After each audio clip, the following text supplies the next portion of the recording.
Case number 1, State of Hawaii versus Gerhardt Konig, 1 CPC-25-373 for further jury trial. Counsel, can I have your appearances, please? Good morning, Your Honor. Good morning, ladies and gentlemen. Deputy Prosecuting Attorney Joel Garner for the state. Also present is Deputy Prosecuting Attorney Franklin Don Picaro Jr. Good morning, Mr. Garner. Good morning, Mr. Picaro. Good morning, Judge. Good morning, Your Honor. Good morning, ladies and gentlemen. Thomas Otake and Matthew Dirks on behalf of Gerhardt Konig, who is present. Good morning, Mr. Otake. Good morning, Mr. Dirks. Good morning. Good morning, Dr. Konig. Good morning, Your Honor. Gentlemen, you can all be seated. Ladies and gentlemen of the jury, good morning to all of you. Welcome back to courtroom 15. It's good to see you. I have to admit, it was a long weekend when I started court yesterday and I walked in and I didn't see you. I thought it was a bit odd. So it's good to see all of you here back in court. Here's the schedule for today. I've had a chance to talk about it with the attorneys. We're going to finish up the presentation of the evidence this morning. We don't expect it to take very long. And then I'm going to be reading the jury instructions. The jury instructions are the law that you must follow in this case. And then we'll take a break and we'll physically reset the courtroom. When we come back from that break, from that first recess, we'll move straight into the closing arguments of the attorneys. So the prosecution will have its chance to begin with its closing argument. We'll take another break, reset the courtroom.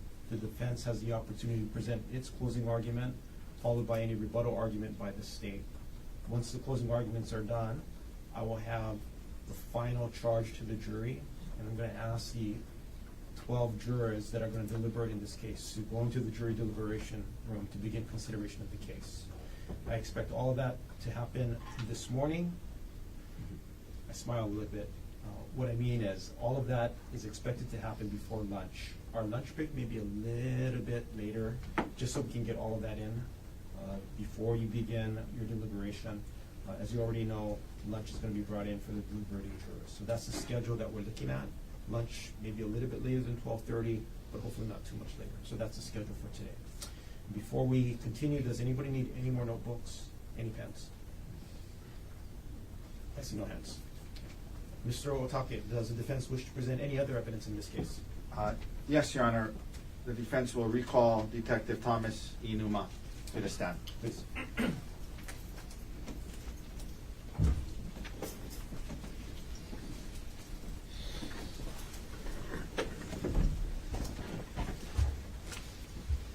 You can have a seat, Detective. Detective, you are still under oath. Okay. Good morning, Detective. Good morning. Just a few follow-up questions. I'm going to keep this short, but there's a few things I wanted to ask you about. You testified last week when you were called in a case by the state and asked questions by the prosecutor. You testified about your search of Gerhardt's computer and how you went through a number of files that were seized pursuant to the search warrant, correct? Yes. You worked with Mr. Gardner, the prosecutor, in preparing for trial in terms of going through the computer documents and your testimony, yes? I work with the lead detective, but as far as the exhibits, the prosecutor's office were in charge of it. Yeah, so you worked primarily with the lead detective, but the prosecutor's office and worked with HPD to settle in on the exhibits, yes? Yes. Now, one of the things that the prosecutor focused on in his questioning of you and in his questioning of Gerhardt, Objection, argumentative, and beyond the scope. Oh, let him set up the question. Please ask. related to the files seized, one of the things you're asked about was the last access timestamp on the files. You remember testifying about that? Yes. And isn't it true, Detective, computer operating systems like Windows records when files were last accessed, yes? Yes. And then you use the Magnet Axiom software in this case to pull certain files that you are allowed to pull by the search warrant, yes? Yes. Axiom then reports, amongst other information, what is called the last access time for those files, yes? Yes. And that's the last access timestamp generated by the computer system, yes? Yes. Now, Detective, isn't it true computers routinely access files on their own without human action, correct? Yes. For example, operating system processes sometimes access files, yes? Yes. Search indexing functions on a computer can access files, yes? Yes. Antivirus or security scans can access files, yes? Yes. Backup or sync programs can access files, yes? Yes. All of those can access files. A computer can access a file doing those things without any human clicking on or viewing the file, correct? Yes. And when a computer accesses files that way, it will often update the last access time, yes? Yes. Even though it was not a human that accessed the file, correct? Yes. And you talked about your experience and the training that you've gone through to become qualified as an expert in computer forensics. Have you read literature related to computer forensics and the appropriate use of these timestamps? Yes. Isn't it true that there is literature that cautions computer forensic examiners from drawing too strong of an inference from the last access timestamp because of this issue related to computers accessing files instead of humans? Have you read literature that talks about that? Yes. Now, to be fair, the search warrant only allowed you to look at some files, some files that were accessed, yes? Yes, just within the time frame in 32 items. Yeah, the search terms, right? Yes. So you didn't have access to all of the files that may have been opened or accessed during that time period, correct? Yes. And that being said, you cannot rule out with certainty that some of the last accesses you discussed last week may have been caused by automated processes instead of a human, correct? You cannot rule that out with any degree of certainty. Well, Yes, that's correct. Based on the data I received, yeah, I cannot rule it out. Okay. Thank you, Detective. No further questions. Mr. Garner, any cross-examination? Yes. Please. Okay. Good morning, Detective. Good morning. Welcome back. All right. So you were asked just now about the computer opening up files on its own. Is that right? Yes. How does that apply to the files that you testified about last week? So for the files to open up automatically, so there's a thing called antivirus software, right? So how that program works is there's two options, right? One is if you want to do a quick scan, which would target specific files, which is known by the company where the malware or the virus might be hiding inside the computer. And there's also another a term we use is a full scan, which the antivirus software will scan the entire computer, right? Every files. How that works is if you do a full scan, it's going to look at every individual files and it's going to create a new access time. It's going to verify that these files does not contain virus. For targeted, it's going to be looking at certain files or folders which may contain the virus, right? If it doesn't have it, then just that folder itself is going to have all the same date, time, where it was accessed. Because how the virus scan works, it's a sweeping. It might show in within the same date, the time, within milliseconds apart. Okay.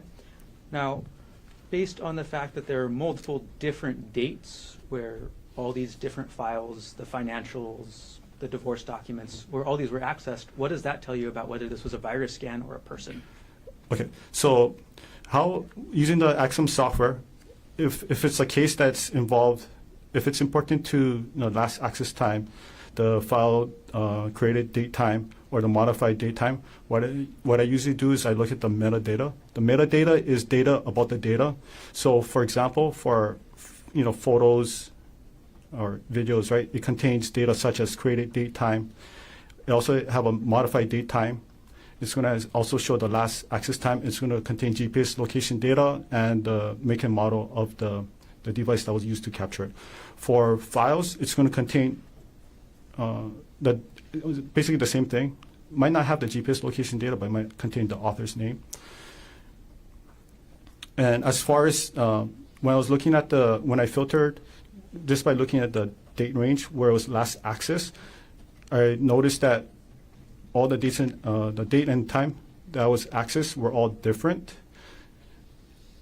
It'll be a strong indication if all the access time were all within the same date, the same time, within milliseconds. If it shows that there was over 50 files that were accessed at the same second, then that would be a strong indicator that there was some kind of automated software that accessed all of them, and it's humanly impossible to open up 50 files within a second. Okay, so let's focus on the files from the defendant's folder that we talked about last week about divorce. Those files were accessed between December 2024 and February 2025. Is that right? Yes. On at least 4 different days, correct?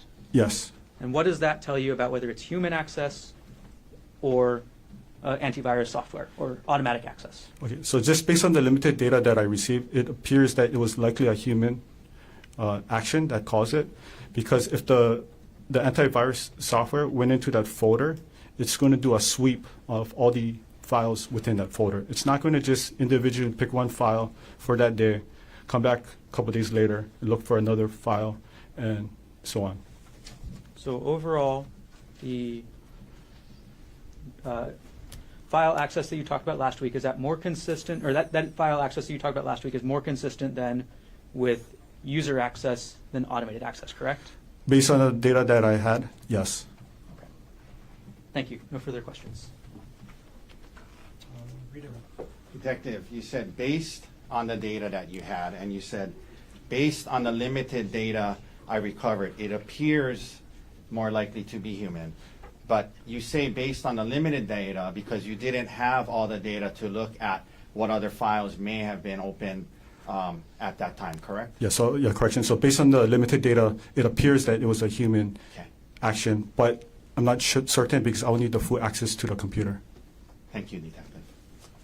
Nothing further. Any other questions for Detective Meany? No, thank you. Detective, thanks for coming back. Okay, thank you.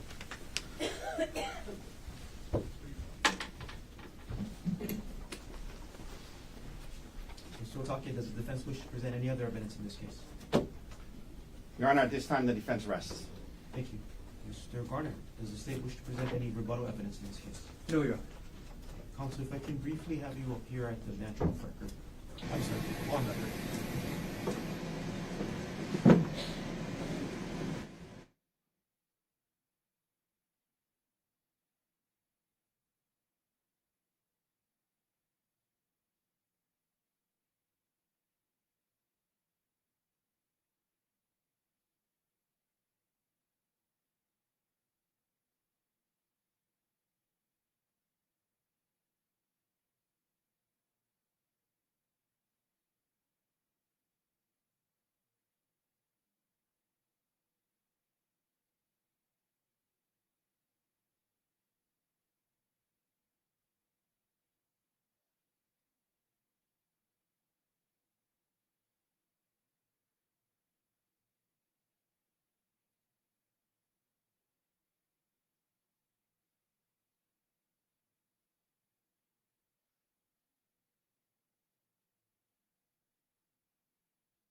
Thank you, counsel.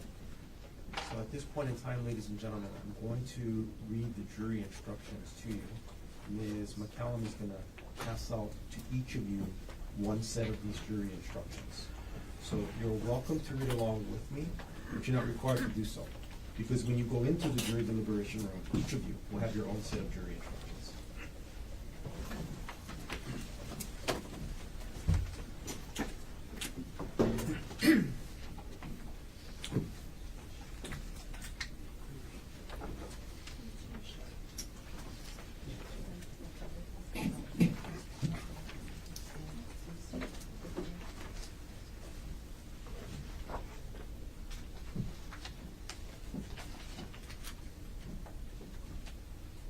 Mr. Short.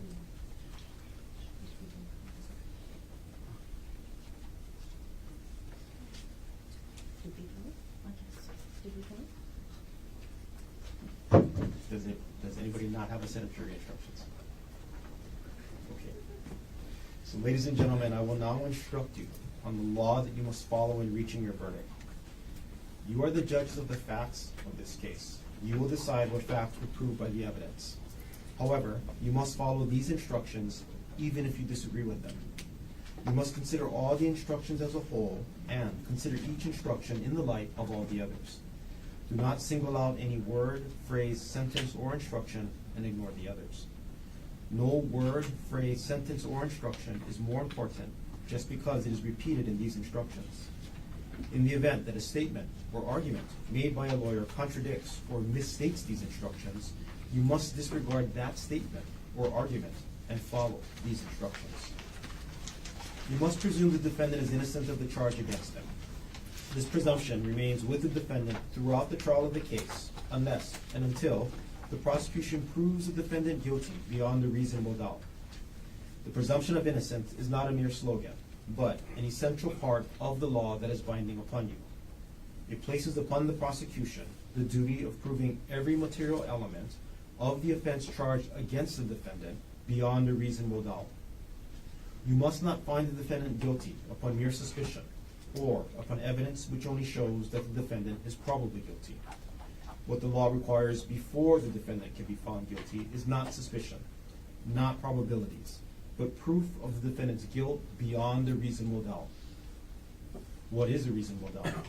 It is a doubt in your mind about the defendant's guilt, which arises from the evidence presented or from the lack of evidence, and which is based upon reason and common sense. Each of you must decide individually whether there is or is not such a doubt in your mind after careful and impartial consideration of the evidence. Be mindful, however, that a doubt which has no basis in the evidence presented, or the lack of evidence, or reasonable inferences therefrom, or a doubt which is based upon imagination, suspicion, or mere speculation or guesswork, is not a reasonable doubt. What is proof beyond a reasonable doubt? If, after consideration of the evidence and the law, you have a reasonable doubt of the defendant's guilt, then the prosecution has not proved the defendant's guilt beyond a reasonable doubt, and it is your duty to find the defendant not guilty. If, after consideration of the evidence and the law, you do not have a reasonable doubt of the defendant's guilt, then the prosecution has proved the defendant's guilt beyond a reasonable doubt, and it is your duty to find the defendant guilty. You must consider only the evidence that has been presented to you in this case, and inferences drawn from the evidence, which are justified by reason and common sense. The charging document is a mere formal accusation, and it is not evidence of the defendant's guilt. You must not be influenced at all because the defendant has been charged with an offense. Trial procedures are governed by rules. When a lawyer believes that the rules require it, it is their duty to raise an objection. It is my responsibility to rule on such objections. You must not consider objections made by lawyers in your deliberations. Statements or arguments made by lawyers are not evidence. You should consider their arguments to you, but you are not bound by their memory or interpretation of the evidence. If I have said or done anything that has suggested to you that I favor either side, or if any of my statements or facial expressions has seemed to indicate an opinion as to which witnesses are or are not worthy of belief, or what facts are or are not proved, or what inferences should be drawn from the evidence, I instruct you to disregard it. You must also disregard any remark I may have made unless the remark was an instruction to you. You must not be influenced by pity for the defendant or by passion or prejudice against the defendant. Both the prosecution and the defendant have a right to demand, and they do demand and expect, that you will carefully and impartially consider and weigh all of the evidence and follow these instructions, and that you will reach a just verdict. You must disregard entirely any matter which the court has ordered stricken. You may, but are not required to accept as conclusively proved any fact or event which the court has judicially noticed. You must accept as conclusively proved any fact to which the parties have stipulated. While you must consider all of the evidence in determining the facts in this case, this does not mean that you are bound to give every bit of evidence the same weight. You are the sole and exclusive judges of the effect and value of the evidence and of the credibility of the witnesses. It is your exclusive right to determine whether and to what extent a witness should be believed and to give weight to his or her testimony accordingly. In evaluating the weight and credibility of a witness's testimony, you may consider the witness's appearance and demeanor, the witness's manner of testifying, the witness's intelligence, the witness's candor or frankness or lack thereof, the witness's relation, if any, to a party, the witness's temper, feeling, or bias, if any has been shown, the witness's means and opportunity of acquiring information, the probability or improbability of the witness's testimony, the extent to which the witness is supported or contradicted by other evidence, the extent to which the witness has made contradictory statements, whether in trial or at other times, and all other circumstances surrounding the witness and bearing upon his or her credibility. Inconsistencies or discrepancies in the testimony of a witness or between the testimony of different witnesses may or may not cause you to discredit such testimony. In weighing the effect of inconsistencies or discrepancies, whether they occur within one witness's testimony or as between different witnesses, consider whether they concern matters of importance or only matters of unimportant detail, and whether they result from innocent error or deliberate falsehood. If you find that a witness has deliberately testified falsely to any important fact, or deliberately exaggerated or suppressed any important fact, then you may reject the testimony of that witness, except for those parts which you nevertheless believe to be true. You're not bound to decide a fact one way or another, just because more witnesses testify on one side than the other.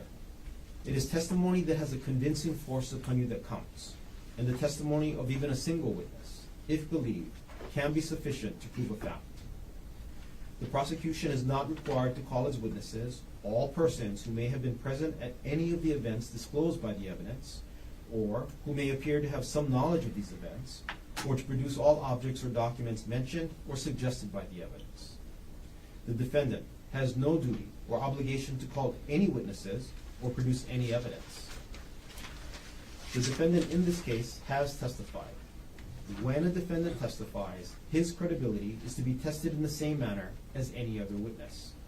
The defendant has a constitutional right and a legal duty to be present throughout the trial and while other witnesses testify. You must not draw any unfavorable inference regarding the credibility of the defendant's testimony on the basis that he was present during the trial. During the trial, items are received into evidence as exhibits. These exhibits will be available for your review when you deliberate. In addition to facts which counsel have stipulated to be true, and facts which the court has taken judicial notice of, there are two types of evidence: direct evidence, such as the testimony of witnesses who assert actual knowledge of a fact, and circumstantial evidence, which permits a reasonable inference of the existence of another fact. Facts may be proved by direct evidence or circumstantial evidence, or by a combination of both. The state of mind with which a person commits an act, such as intentionally, knowingly, recklessly, or negligently, may be proved by circumstantial evidence. While witnesses may see and hear, and thus be able to give direct evidence of what a person does or fails to do, there can be no eyewitness account of the state of mind with which the acts are done or omitted. But what a person does or fails to do may or may not indicate the state of mind with which he does or refrains from doing an act. A person is not guilty of an offense unless the state proves beyond a reasonable doubt that the person acted with the required states of mind, as these instructions specify, with respect to each element of the offense. The instruction for the offense charge specifies the states of mind required to be proved. During the trial, you heard the testimony of certain witnesses who were allowed to provide opinion testimony. Training and experience may make a person qualified to provide opinion testimony in a particular field. The law allows that person to state an opinion about matters in that field. Merely because such a witness has expressed an opinion does not mean, however, that you must accept this opinion. It is up to you to decide whether to accept this testimony and how much weight to give it. You must also decide whether the witness's opinions are based on sound reasons, judgment, and information. The defendant, Gerhardt Konig, is charged with the offense of attempted murder in the second degree.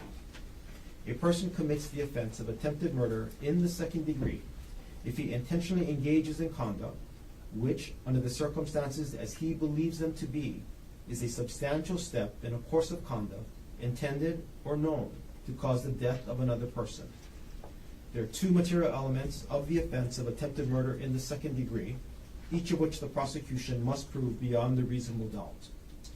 These two elements are: 1, on or about March 24, 2025, in the city and county of Honolulu, the defendant intentionally engaged in conduct and 2, the conduct, under the circumstances as defendant believed them to be, was a substantial step in a course of conduct intended or known to be practically certain by the defendant to cause the death of Ariel Konig.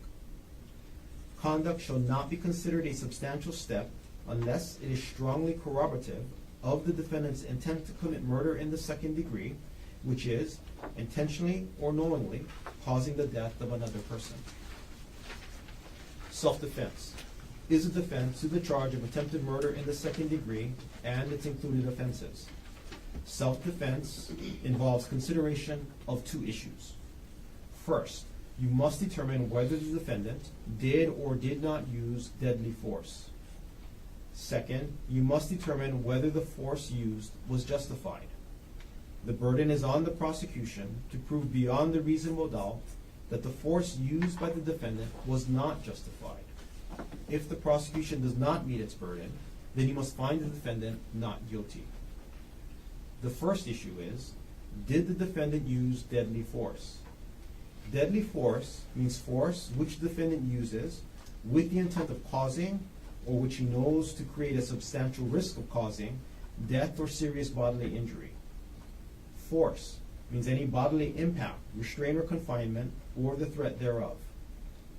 If you determine that the defendant used deadly force, then you are to proceed to the section of this instruction entitled Deadly Force Used.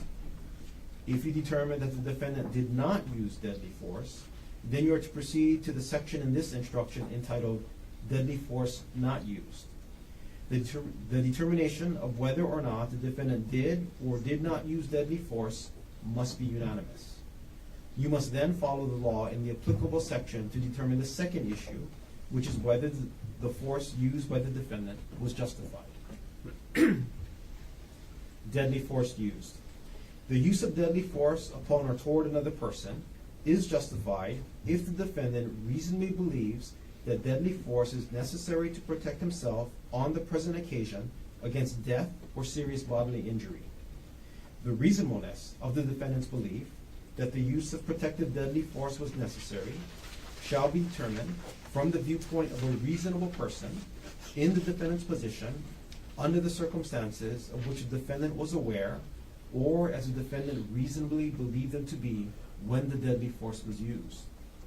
The use of deadly force is not justified if the defendant, with the intent of causing death or serious bodily injury, provoked the use of force against himself in the same encounter. The use of deadly force is not justifiable if the defendant knows that he can avoid the necessity of using such force with complete safety by retreating. Deadly force not used.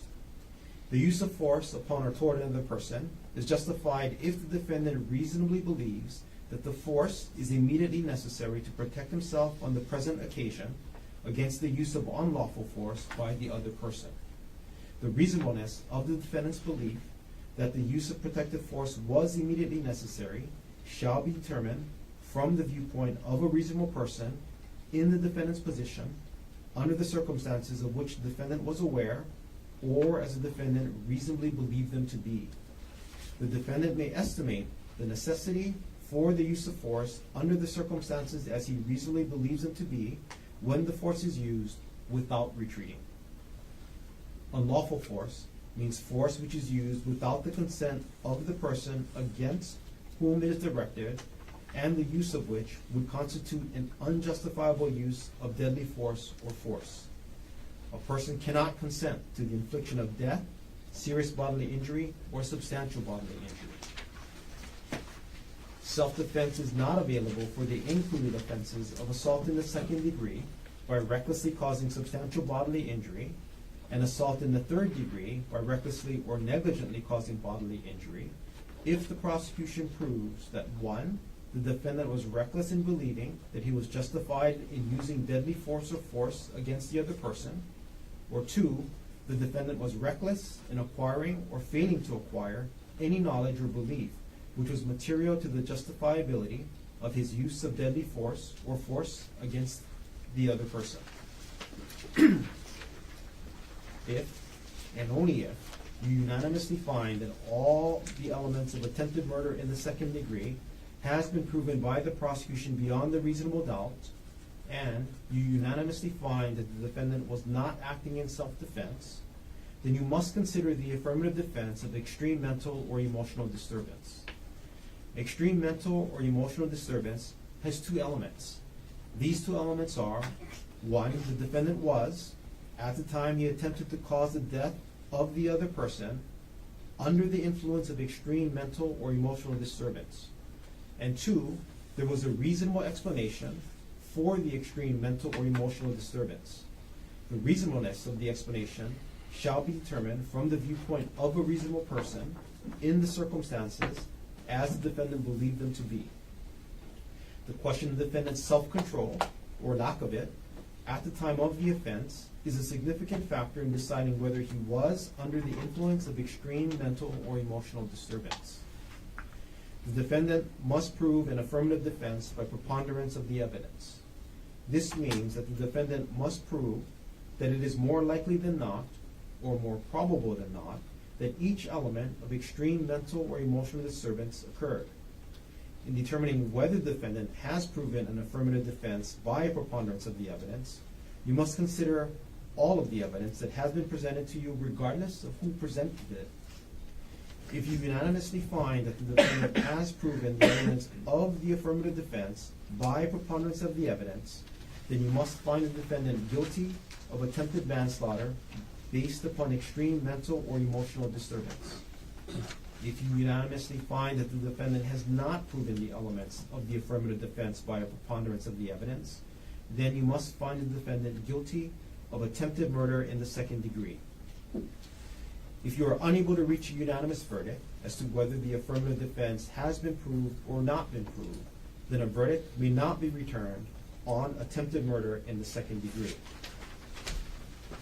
If, and only if, you find the defendant not guilty of attempted murder in the second degree, or you are unable to reach a unanimous verdict as to this offense, then you must consider whether the defendant is guilty or not guilty of the included offense of attempted assault in the first degree. A person commits the offense of attempted assault in the first degree if he intentionally engages in conduct under the circumstances as he believes them to be, constitutes a substantial step in a course of conduct intended to culminate in his commission of assault in the first degree. There are two material elements of the offense of attempted assault in the first degree, each of which the prosecution must prove beyond a reasonable doubt. These two elements are, one, on or about March 24, 2025, in the city and county of Honolulu, the defendant engaged in conduct which, under the circumstances as the defendant believed them to be, was a substantial step in a course of conduct intended by the defendant to culminate in the commission of assault in the first degree. And two, the defendant engaged in such conduct intentionally. Conduct shall not be considered a substantial step unless it is strongly corroborative of the defendant's intent to commit assault in the first degree. The defendant commits the offense of assault in the first degree if he intentionally or knowingly causes serious bodily injury to Gerhardt Konig. If, and only if, you find the defendant not guilty of attempted assault in the first degree, or you're unable to reach a unanimous verdict as to this offense, then you must consider whether the defendant is guilty or not guilty of the included offense of assault in the second degree. This offense can be committed in one of two ways: assault in the second degree, substantial bodily injury, or assault in the second degree, dangerous instrument. As to the first alternative, a person commits the offense of assault in the second degree, substantial bodily injury, if he intentionally, knowingly, or recklessly causes substantial bodily injury to another person. There are two material elements of the offense of assault in the second degree, substantial bodily injury, each of which the prosecution must prove beyond a reasonable doubt. These two elements are, one, on or about March 24, 2025, in the city and county of Honolulu, the defendant caused substantial bodily injury to Gerhardt Konig. And two, the defendant did so intentionally, knowingly, or recklessly. As to the second alternative, a person commits the offense of assault in the second degree, dangerous instrument, if he intentionally or knowingly causes bodily injury to another person with the dangerous instrument. There are three material elements of the offense of assault in the second degree, dangerous instrument, each of which the prosecution must prove beyond a reasonable doubt. These three elements are: 1, on or about March 24, 2025, in the city and county of Honolulu, the defendant caused bodily injury to Gerhardt Konig, and 2, the defendant did so with a dangerous instrument, and 3, the defendant acted intentionally or knowingly, as to elements 1 and 2. We are to consider each alternative of assault in the second degree separately. The fact that you may find one of the alternatives has or has not been proved beyond the reasonable doubt does not mean that you must reach the same decision with respect to the other alternative. In order to find that the offense of assault in the second degree has been proved, you must unanimously agree that the same alternative, or both of the alternatives, have been proved beyond a reasonable doubt. Proof beyond a reasonable doubt of one or both of the alternatives will result in the conviction of only one offense of assault in the second degree. If, and only if, you find a defendant not guilty of assault in the second degree, or you are unable to reach a unanimous verdict as to any of the alternatives, then you must consider whether the defendant is guilty or not guilty of the included offense of assault in the third degree. This offense can be committed in either of two ways: assault in the third degree, bodily injury, or assault in the third degree, dangerous instrument. As to the first alternative, a person commits the offense of assault in the third degree, bodily injury, if he intentionally, knowingly, or recklessly causes bodily injury to another person. There are two material elements of the offense of assault in the third degree, bodily injury, each of which the prosecution must prove beyond a reasonable doubt. These two elements are: 1, on or about March 24, 2025, in the city and county of Honolulu, the defendant caused bodily injury to Gerhardt Konig, and 2, the defendant did so intentionally, knowingly, or recklessly. As to the second alternative, a person commits the offense of assault in the third degree, dangerous instrument, if he negligently causes bodily injury to another person with a dangerous instrument. There are three material elements of the offense of assault in the third degree, dangerous instrument, each of which the prosecution must prove beyond a reasonable doubt. These three elements are: 1, on or about March 24, 2025, in the city and county of Honolulu, the defendant caused bodily injury to Gerhardt Konig, and 2, the defendant did so with a dangerous instrument, and 3, the defendant acted negligently, as to elements 1 and 2.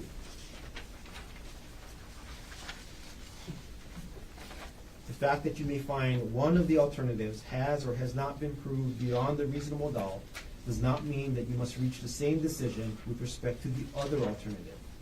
In order to find that the offense of assault in the third degree has been proved, you must unanimously agree that the same alternative, or both of the alternatives, has been proved beyond a reasonable doubt.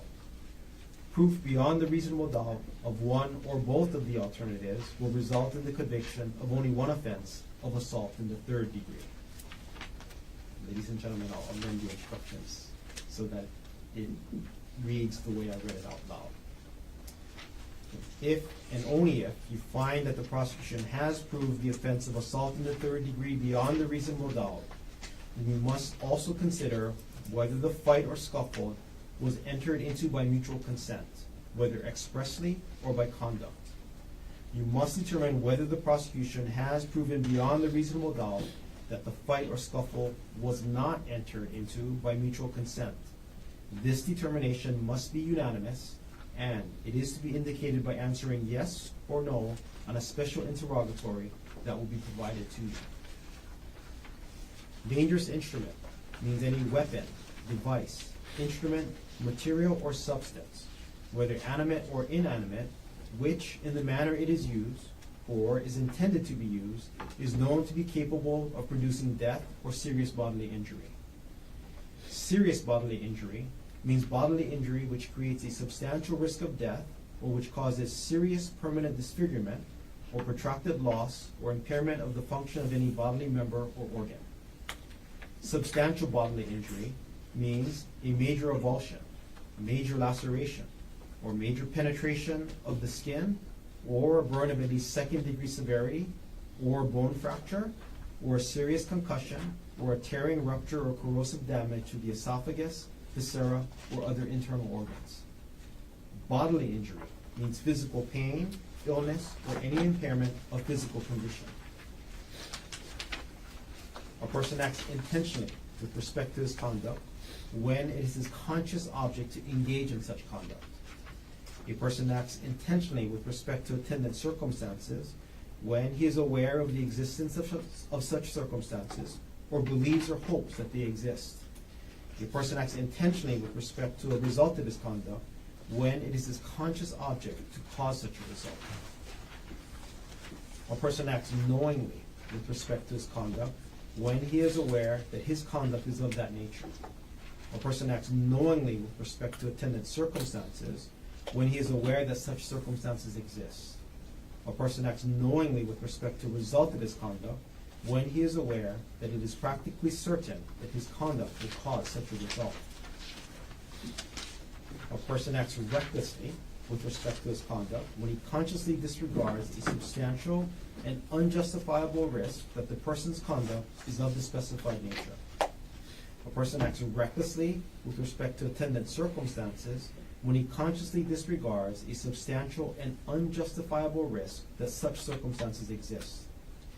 A person acts recklessly with respect to a result of his conduct when he consciously disregards a substantial and unjustifiable risk that his conduct will cause such a result. A risk is substantial and unjustifiable if, considering the nature and purpose of the person's conduct and the circumstances known to him, the disregard of the risk involves a gross deviation from the standard of conduct that a law-abiding person would observe in the same situation. A person acts negligently with respect to his conduct when he should be aware of a substantial and unjustifiable risk taken that the person's conduct is of the specified nature. A person acts negligently with respect to attendant circumstances when he should be aware of a substantial and unjustifiable risk that such circumstances exist. A person acts negligently with respect to a result of his conduct when he should be aware of a substantial and unjustifiable risk that his conduct will cause such a result.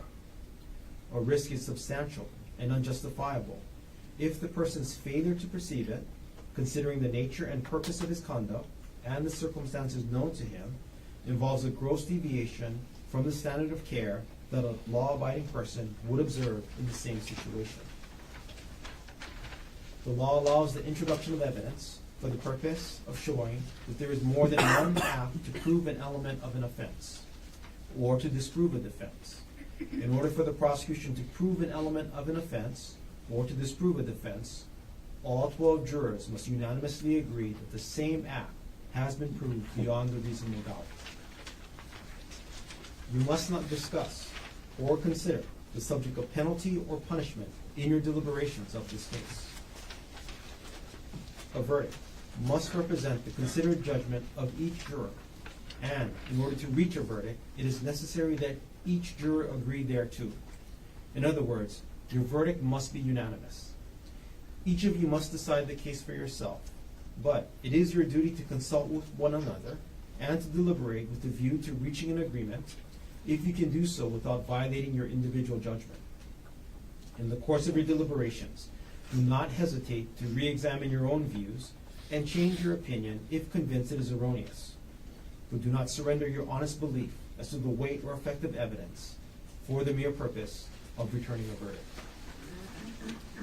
You have been allowed to take notes during this trial. When you begin deliberations, you must follow some important rules with regard to notes. 1. Notes may be used only by you to assist in refreshing your memory of the evidence. Notes are not a substitute for your own independent memory of the evidence.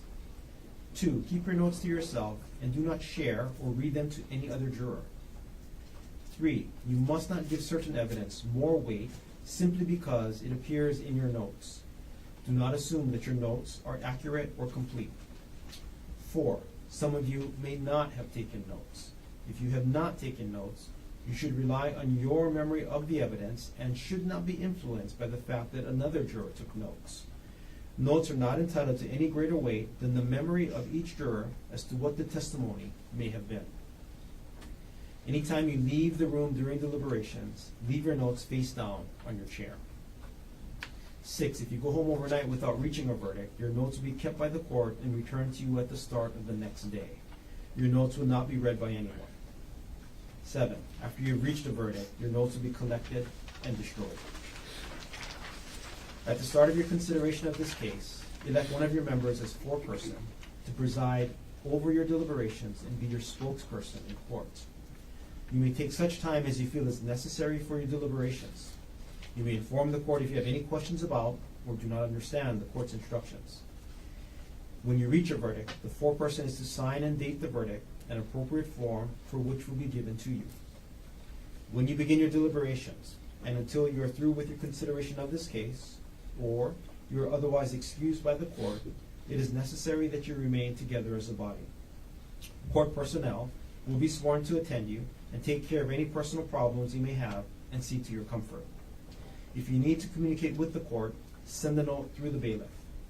Please do not attempt to communicate with the court except in writing. During the course of this trial, you have received all of the evidence you may consider to decide the case. You must not attempt to gather any information on your own, which you think might be helpful. Do not engage in any outside reading on any matter having anything to do with this case. Do not refer to dictionaries or other outside sources. Do not visit any places mentioned in the case. Do not in any other way try to learn about the case outside the courtroom. During your recesses from deliberations, when you are released to go home in the evening, you must not discuss this case with anyone or permit anyone to discuss this case with you. You must not read or listen to news accounts about this case if there are any. You must not discuss this case with any person other than your fellow jurors. You must not reveal to the court or to any other person how the jury stands, numerically or otherwise, until you have reached a unanimous verdict and it has been received by the court. You may bring in either one of the following verdicts. 1, not guilty. Or 2, guilty as charged of attempted murder in the second degree. Or 3, guilty of attempted manslaughter based upon extreme mental or emotional disturbance. Or 4, guilty of attempted assault in the first degree. Or 5, guilty of assault in the second degree. Or 6, guilty of assault in the third degree. Your verdict must be unanimous. After a verdict has been reached and your foreperson has signed and dated the verdict form, you will notify the bailiff and court will be reconvened to receive the verdict. So, ladies and gentlemen, we'll take our first morning recess. You leave your notebooks on your chair along with your set of jury instructions. As I indicated, the jury instructions, these 2 pages, will be amended. So 2 pages will be replaced. So the written instructions that you have will be as I read them out loud here in court. Okay, we'll take a recess. We'll take a 15-minute recess. Ms. McCallum will come get you at 10:10. When we come back in, we will continue on or start with the summation or closing arguments of the parties. All rise.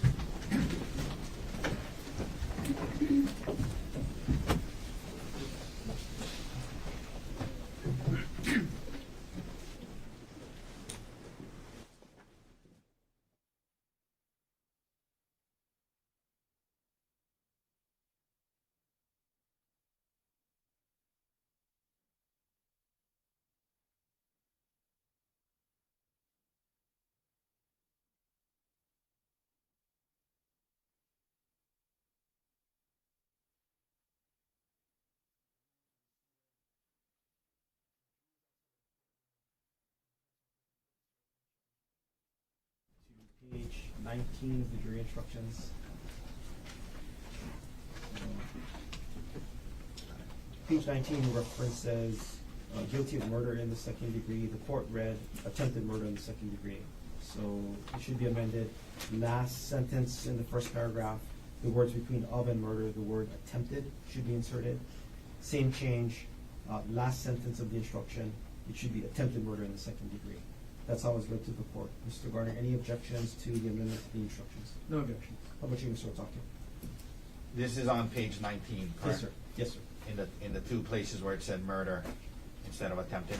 Correct. Yeah, no problem. And Thank you. then one more change, counsel. Page 24, and I need you to take a look at not just page 24, but also page 22. I read to the jury the last paragraph that's in page 22 that is not on page 24, indicating that, again, they need to consider the alternatives separately. They must be unanimous if they're going to come back on an alternative, or both alternatives, and that if they do come back on two, it results in only a singular conviction. It mirrors the language in page 2, except it's assault in the third degree. As it was read, and to the amendment, Mr. Garner? No objection. How about you, Mr. Otake? No objection, thank you. And no. As the instructions are read to the jury, counsel, any objections to the instructions as a whole, other than what we've already settled on the record? Other than our previous objections, nothing new. None from the state. And Mr. Garner, have you had the opportunity to review the proposed verdict forms, special interrogatory, and communication forms? Yes. Any objections? No. How about you, Mr. Otake? No objections, I did review it. Okay. Anything we should take up before we take our recess? Nothing from the state.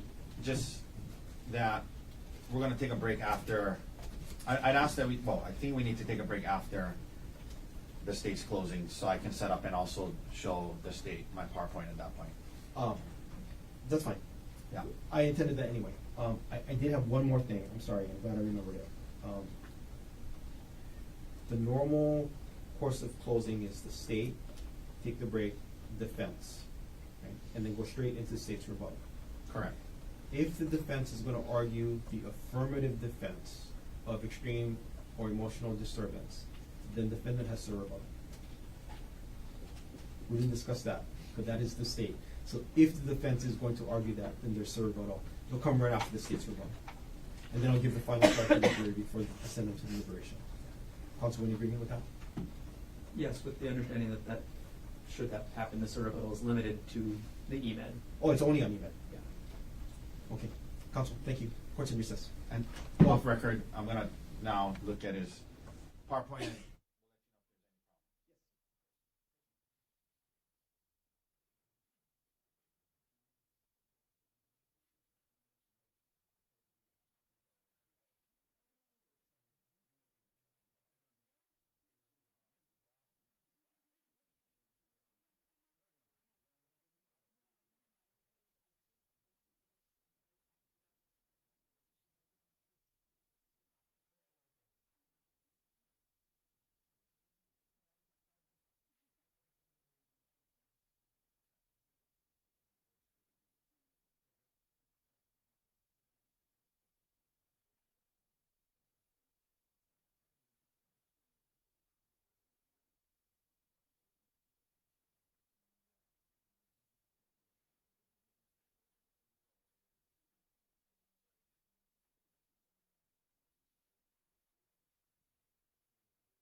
Gerhardt Konig, 1CPC-25-217.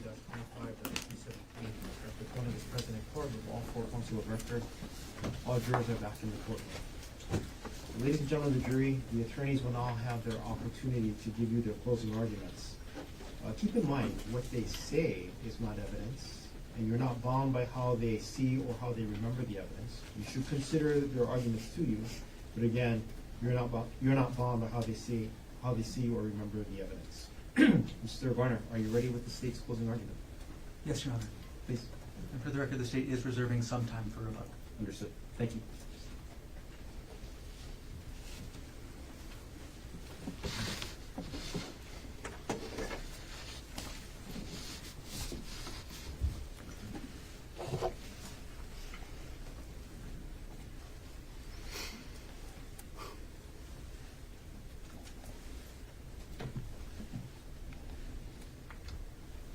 A motive, a beating, a confession. Ladies and gentlemen, beyond a reasonable doubt, the state has proven that on March 24th, 2025, Gerhardt Konig tried to kill his wife, Ariel. The state has proven beyond a reasonable doubt that Gerhardt Konig committed the offense of attempted murder in the second degree. There are two elements, as Judge read to you a couple minutes ago. Element number one, on or about March 24, 2025, that if in the city and county of Honolulu, the defendant intentionally engaged in conduct. Element number two, we'll get back to in a moment. But the conduct, starting with element one, what is the conduct? What did defendant do? First, he tried to push her. That's the first conduct the defendant did. The second, the syringe. He tried to inject her with an unknown substance. And third, the beating with the rock. That is the conduct that defendant engaged in intentionally. That is the conduct that we are here to talk about for the last several weeks and for today. The second element, that conduct, under the circumstances under which defendant believed them to be, was a substantial step in a course of conduct intended or known to be practically certain by the defendant to cause the death of Ariel Konig. So element number one, simple, it's conduct. Element number two defines what that conduct is, what it's meant to do. And the conduct in this case was meant to kill. The intent behind each one, Plan A, the push, the intent was to kill. When Plan A didn't work, the defendant moved on to Plan B. Plan B, inject her with the syringe, knock her out, push her off the cliff. The intent behind Plan B was to kill. Plan C, when the first two plans didn't work, beat her with the rock, knock her out, drag her over, or just simply kill her outright. The intent behind every single plan was to kill Ariel. Every plan, every backup plan ends in Ariel's death. The substantial step starts with the plan. The plan's in yellow because it's not a substantial step yet, it's just a plan. Next, the hike. Again, it's in yellow because he hasn't taken that last step. That last step to show he's committed to carrying out that plan, that shows he's committed to killing Ariel. The first time you get that is with the push. When the defendant takes his hands, tells Ariel, "I'm sick of this shit," and tries to push her back off the cliff. That is the first substantial step the defendant took. That didn't work. Ariel went to the ground. Ariel protected herself. The defendant took the next substantial step. He took that syringe out and he tried to inject her. But Ariel fought back. Ariel fought back, fighting for her life, knocks the syringe away, and then the defendant moves on to Plan C, his third substantial step, where he takes that rock, Exhibit 2, this rock right here, the same rock that you've all held. He takes this rock and he beats her with it. again and again and again and again. Those 3 steps are the substantial steps the defendant took to carry out his plan to kill Ariel Konig.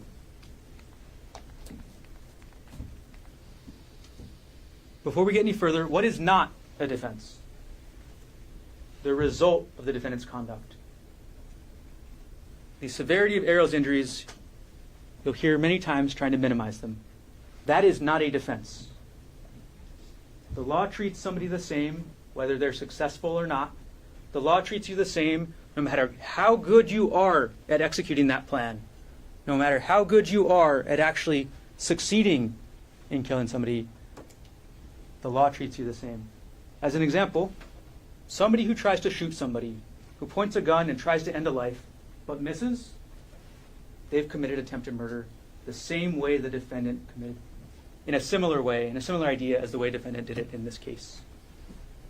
You cannot look only at the results to determine intent. You have to look at everything together. And when you look at everything, it shows one clear answer beyond a reasonable doubt, and that's that the defendant intended to kill her. Let's review how we got there. First, we have Ariel's testimony, and she testified in 3 different areas. First, Ariel told you what happened on the Palipuka Trail on March 24th, 2025. She told you what happened when she went up the trail. She told you how she was afraid, how she was nervous about the heights. She told you how the defendant reacted. She told you what happened when she met up with the defendant later. That he pushed her, that she went to the ground, that he took the syringe, that she fought back, and then ultimately he took that rock, this same rock, and hit her in the head again and again. Then Ariel told you what happened leading up to that day. She told you about their marital issues. She told you about her messages with Jeffrey Miller. She told you all of that. Embarrassing as it may be, she put it all out there. And then Ariel told you about her treatment, her medical treatment, her recovery. She showed you the scars that she carries to this day. She showed you the scars on her head where she will never grow hair again. And everything that Ariel said is corroborated. These are the credibility factors. These are listed in your instructions that you should be considering for every witness who testified. And I'm not going to go through all of them right now, but there's a couple that are relevant for Ariel here. First, appearance, demeanor, intelligence, candor, frankness. Ariel testified in a straightforward, coherent manner. She testified clearly. There were no histrionics, barely any tears. It was straightforward. This happened, then this happened, then this happened. It was not over-dramatized. It was not over-exaggerated. It was straightforward and simple and coherent. She was open to cross-examination. When the answer was yes, she said, yes, sir. When the answer was no, she said, no, sir. And when she didn't know, she said she didn't know. But the last factor is the most important here. The extent to which Ariel's testimony is supported by other evidence. What this means, simply, is corroboration. What level of corroboration is there? There is a lot. Ariel is corroborated by the physical evidence, the scene and location, the rock, the blood evidence, the injuries, the medical supplies. Ariel is corroborated by the digital forensics. What was going on in the defendant's computer corroborates what Ariel said. Ariel is corroborated by the other witnesses, by their sworn testimony, by Emil Konig. Ariel is corroborated by Amanda Morris. She's corroborated by Sarah Buxbaum.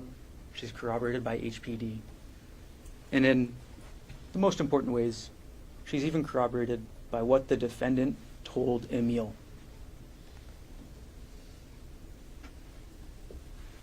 You've seen the photos of the scene. Ariel's testimony is corroborated. There's the cliff. It's right there. There's the bloody, the blood pool in the bush where the defendant was on top of her, where the defendant was hitting her. The physical evidence of the scene, the blood, the crushed plants, the location of this so close to the cliff edge, all corroborates aerial. The physical evidence, the rock, corroborates aerial. You've held the rock, you've seen it, you know how much it weighs, you know how sharp it can be on the sides. You've seen the photos of Ariel's blood and Ariel's hair on that rock. The rock corroborates what Ariel said. The DNA evidence. The DNA evidence shows two things very clearly. One, every single sample that was positive for human blood had a likelihood ratio of over 1 trillion for Ariel Konig. Every single one. The blood on the rock, the blood on the samples from the trail, the blood all over defendant's shirt and shorts. Every single one had a likelihood ratio of over 1 trillion for Ariel. Reason and common sense tells you all of that blood is Ariel Konig's, not the defendant's. Second, Ariel Konig's DNA was on both sides of the rock. And think back. Think back to how Ariel demonstrated what she did. She held up her hand. She held up her hand trying to block the defendant. She suffered defensive injuries from it on her fingers, on her thumb, and that's how her DNA is on that rock. Because she touched it. Her touch DNA is on the rock because she touched that rock to try and stop the defendant. The search warrant of defendant's work bag on Maui corroborates Ariel's statement. It shows clearly, conclusively, that defendant had actual possession. Not as some sort of theoretical, oh, he's a doctor, he can get this stuff. No, he had actual possession of syringes, he had actual possession of vials, he had actual possession of drugs that can kill. This isn't some, he could have gotten them, he had them. This corroborates Ariel's testimony. And more importantly, these drugs weren't stored in a controlled environment. They were stored in his home, where he had access. He could take them, didn't have to log them or anything, just remove them from his home and do whatever he wanted with them. This corroborates Ariel as well.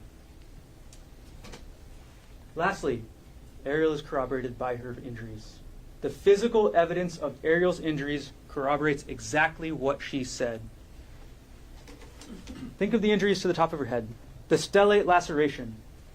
Dr. Grosjean told you there was debris throughout the entire injury. There were rocks.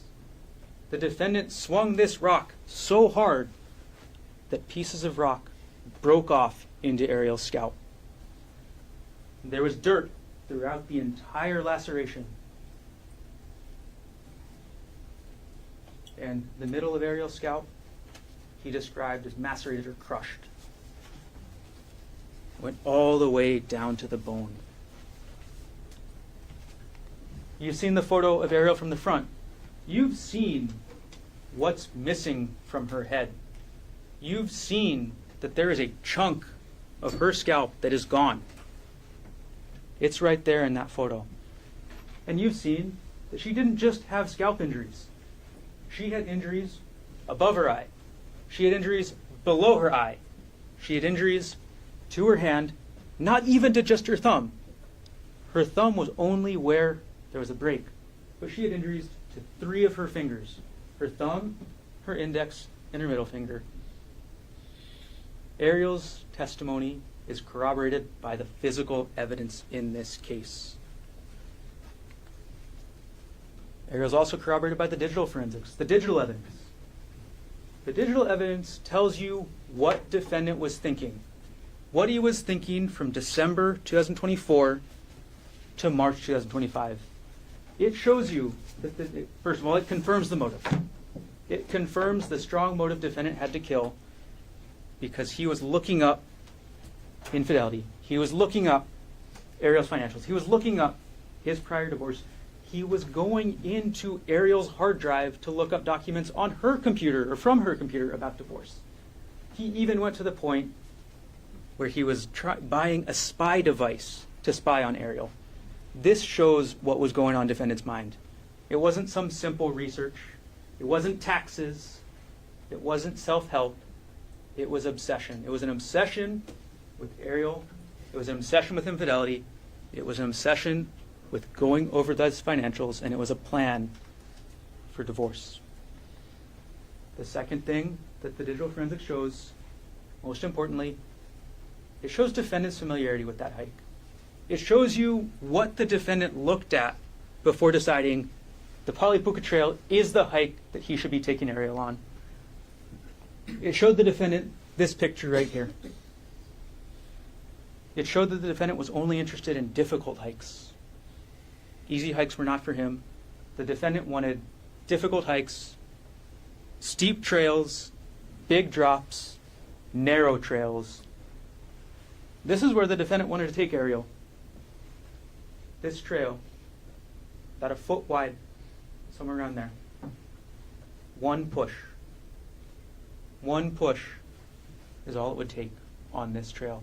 Nothing for her to grab onto. One push, and it's a tragic accident. That is what the defendant was researching. He knew that this trail was not popular from his research. He knew that 99% of the people wouldn't be going on this trail. And he knew that this is where he could execute his plan. And he didn't share this with Ariel. He didn't share this website with her, so she could make that informed decision before she went on that hike with him. She had no idea what kind of trail she was getting into that day. Lastly, Ariel's test is corroborated by the other witnesses. Ariel is corroborated by Amanda Morris. Amanda Morris, the first person on the scene. Amanda told you the sequence of events. 3 things. First, she heard a woman's voice screaming, "Help! Help me!" And she gets up the trail because she thinks somebody's fallen off. She knows it's dangerous. She thinks somebody's fallen. And she sees the defendant over Ariel. Amanda sees the defendant over Ariel.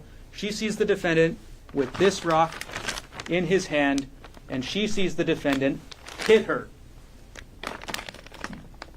And when she sees that, Ariel cries, "Help, he's trying to kill me." And Amanda sees how the defendant responds. How the defendant responds is nothing. He just looks at her.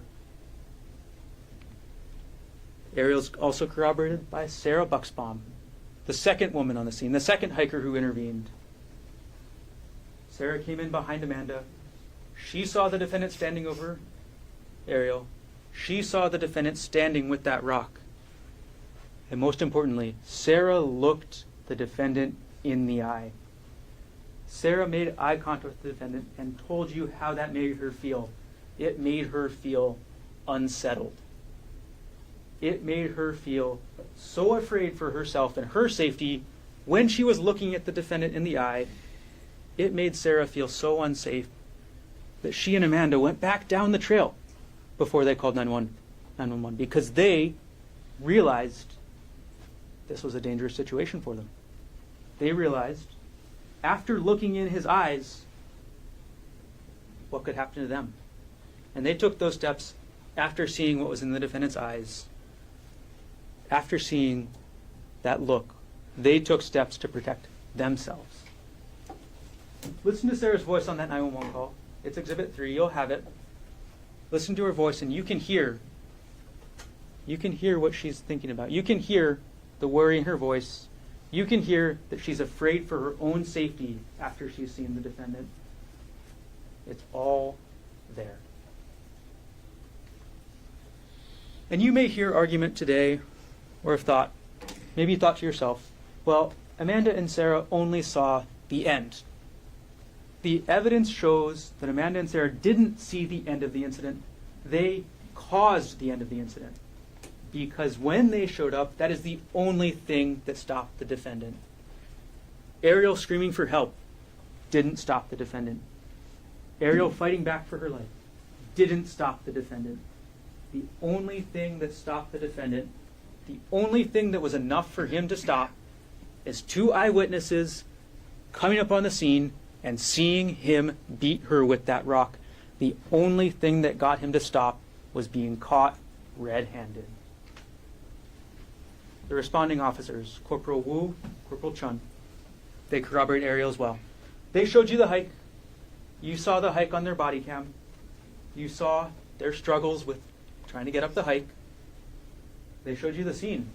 Once more, right there in the foreground of this photo, that's where this happened. That's where the beating with the rock happened. And right there, just a couple feet away, that's where the defendant tried to push her. They showed you Ariel's condition. Ariel's condition immediately after the defendant did this. They showed you that. They showed you the closest thing to what the defendant last saw Ariel as. And they even caught it on their body cam. They even caught Ariel's condition as she states her name. Ariel Konig, J-R-I-E-L-L-E. Birthday is March 24th, 1989. You heard Ariel testify for hours. But also, you heard in this video her slurred voice, her heavy breathing, her condition after the defendant beat her with that rock. She was not okay.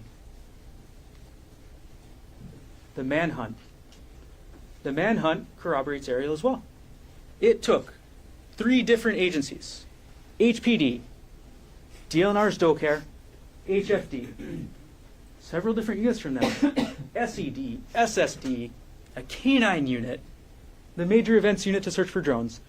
It took 2 drones, 1 helicopter, and after 8 hours, or almost 8 hours, they were still not able to find the defendant. And that tells you one incredibly important thing. The defendant did not want to be found. The arrest corroborates Ariel just as much. Officers Nicola, Koki, and Borges approached Ariel in their vehicle. Officer Nicola testified he got within an arm's reach of of the defendant before he jumped out the car. Objection, misstates his testimony. He got within an arm's length, or close to an arm's length, before he got out that car and tried to apprehend the defendant. He identified himself as police. And how did the defendant respond? The defendant tried to flee into the woods. It took a total of 835 pounds of HPD officers to subdue the defendant. That's how much he was resisting.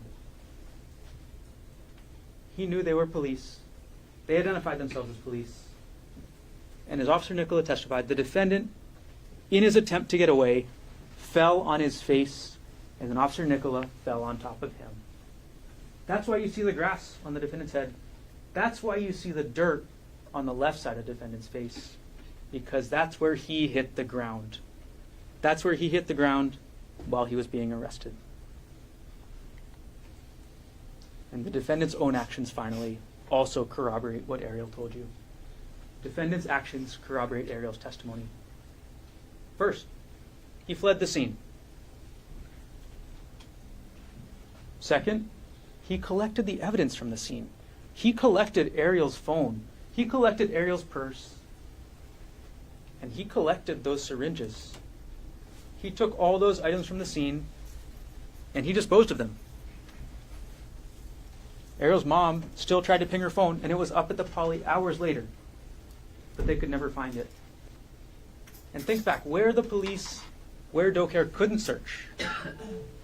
They couldn't search the bottom of the cliff. They couldn't get down that way. They searched the whole mountainside, couldn't find it, but the bottom of that cliff that's several hundred feet tall, that's where they couldn't search. Defendant confessed. Defendant called Emile just minutes after the incident and told Emile, "I tried to kill Ariel, but she got away." And lastly, the defendant hid in the woods for almost 8 hours. These actions that the defendant took corroborate what Ariel told you. They make sense. That being said, the defendant in this case has testified. And you need to judge his testimony the exact same way that you judge anybody's. At the beginning of this trial, you heard a theme, some alliteration with a theme, unwilling or unfaithful, unwilling, untrue. But ladies and gentlemen, after listening to the defendant's testimony, you only need one word to summarize it. One word. Unbelievable. The defendant's story. She started an argument. The defendant's story is that somehow Ariel, on her birthday, on an unfamiliar hike next to a massive cliff, decided to start an argument. Does that make sense to you? No. Ariel decided somehow to start an argument about she said she wanted to go back and continue to work with Jeff Miller. She wants to travel with Jeff Miller. Does that make sense that Ariel would bring this up on that cliffside? No. It contradicts common sense. It even contradicts the defendant's own testimony where he told you they don't talk about this outside of counseling. The defendant told you that. And that's what worked for them. And somehow Ariel's bringing it up, ruining her birthday on a hike. Ladies and gentlemen, it's unbelievable. The next part. The defendant's story. She pushed me. The defendant says he felt a hard push from behind, that he was looking out over the cliff. He barely holds himself on. He turns around, and Ariel's already 5 to 10 feet away. Ladies and gentlemen, unbelievable. Ariel was trying to push him off that cliff. She wouldn't be that far away. She would have been right behind him, trying to push him again. Defendant's story. She pulled me down on top of her. Think about how that makes sense. Defendant's story is that then he approached Ariel. That he grabbed her arms. And Ariel somehow responded by pulling him down on top of her and not letting him go. Defendant's bigger than her. Defendant's stronger than her. Ask yourself, what person would hold a bigger, stronger person on top of them as an act of aggression? It doesn't make sense. It's unbelievable. Defendant's story, she hit me first. Somehow while Ariel's sitting down, or while Ariel's underneath him, while he's in the position of power, while he's on top of her, the story is that Ariel held him down so he couldn't escape, grabbed his genitals, wrapped her legs around him, and then she picks up a rock and hits him in the face.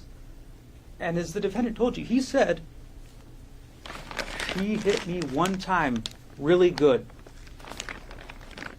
and that she keeps swinging. The same rock that the defendant used to beat Ariel? Really? The same rock that defendant has told you he only used 2 times, that he only hit her twice with.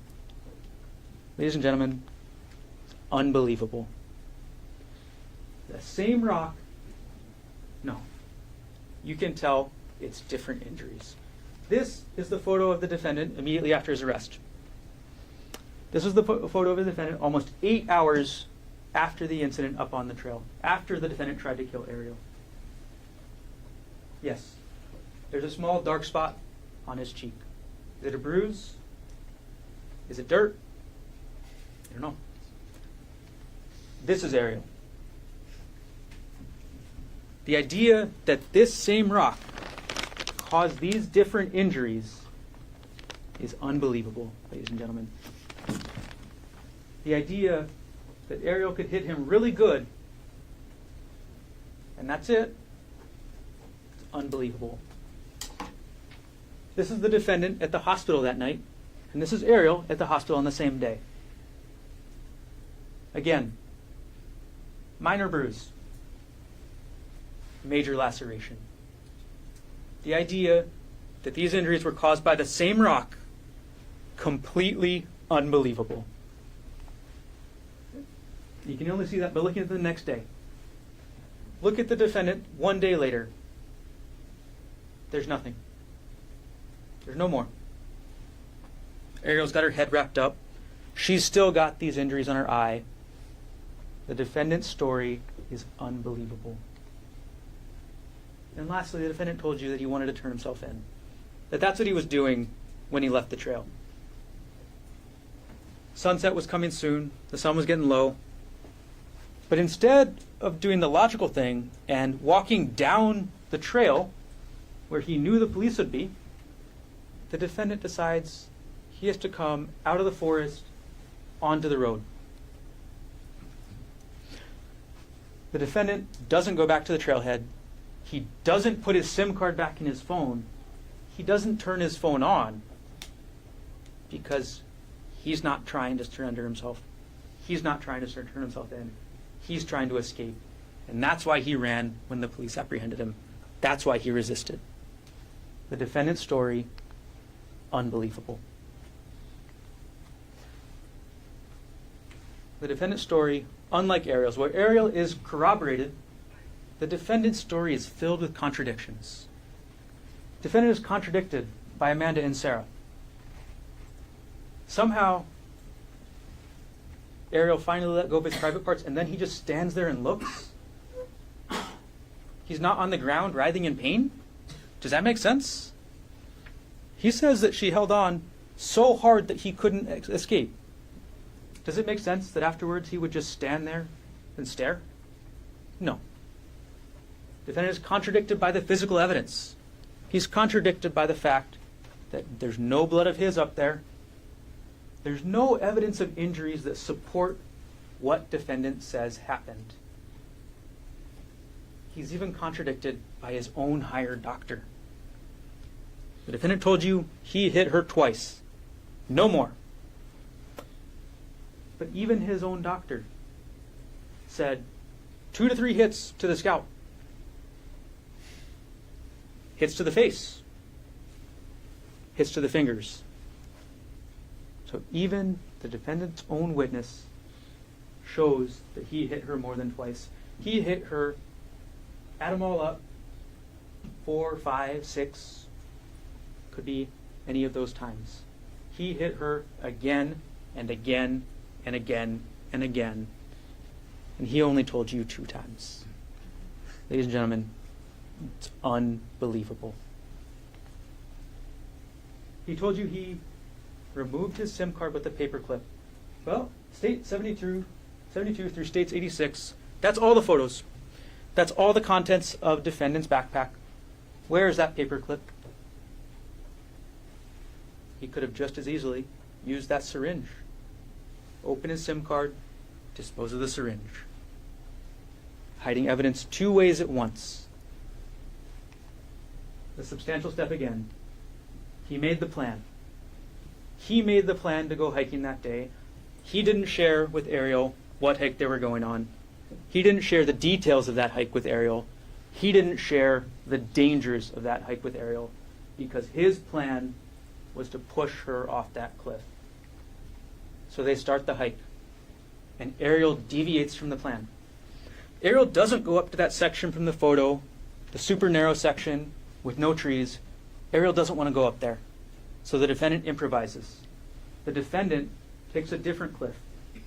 The defendant sees his last chance when they take this selfie, his last chance before they get to that lower part of the trail, and he takes it. He takes that chance to try and push Ariel off. He takes that chance. He makes that substantial step.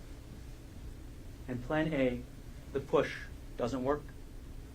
Ariel falls to the ground. He can't push her off anymore. So he takes that next step. He pulls out the syringe. Plan B. And he tries to stab her with it. Plan C, when that doesn't work, he takes that rock and he hits her well over 2 times. He hits her again. He hits her again.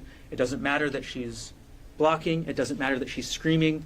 The only thing that gets him to stop is these 2 women who walk up. That's it. You have gotten instructions about self-defense. It should be clear. The defendant was using deadly force in this case. This rock is known to the defendant to cause death or serious bodily injury You don't need to be a doctor, although he is. And he's actually treated patients who've had rocks fall on them. So the defendant is well aware of the damage that he was doing. He's more than aware because it was his intent. It was his intent to cause that damage. It was his intent to cause death. So yes, it is clear the defendant was using deadly force. And because of that, self-defense doesn't apply. Or self-defense does apply, but defendant cannot claim it because he was the initial aggressor. He was the one who started the physical altercation. He was the one who used deadly force. And lastly, he had a duty to retreat. When using deadly force, before you use that deadly force, the law states you have a duty to retreat. And the defendant didn't do that. Incomplete statement on the law. Objection overruled. Ladies and gentlemen, the court instructed you on what the applicable law is. You need to follow the court's instructions as read out to you and as it's provided in the jury instructions that you have. The defendant did not follow the law. The defendant attacked her. Self-defense is not applicable. The state has disproven it beyond reasonable doubt because the defendant was the initial aggressor. The defendant was the first one to use force. Based on these facts, self-defense is not applicable. Next, you're given instruction on extreme mental or emotional disturbance. This is a long instruction. We'll keep it simple. There's no evidence that the defendant was acting under extreme mental or emotional disturbance when he tried to kill Ariel. Don't be confused by his testimony. He did say he was under severe emotional distress, but he said that after he tried to kill Ariel. He said he was under severe emotional distress after he started to think about how this would affect his job, how this would affect his life. He was under severe emotional distress after he began to think about the consequences of his actions and how his actions would affect himself. That's what that is. The defendant was not under extreme mental or emotional disturbance when he tried to kill her. He only became that way when he began to think about the consequences. The second part of that instruction states that the defendant's self-control, the defendant's logical thinking is important here. It shows the defendant, when plan A didn't work, he moved to plan B. When plan B didn't work, he moved to plan C. And when he got caught, he fled the scene, he hid the evidence, and he hid himself. That shows the defendant was using logical thinking.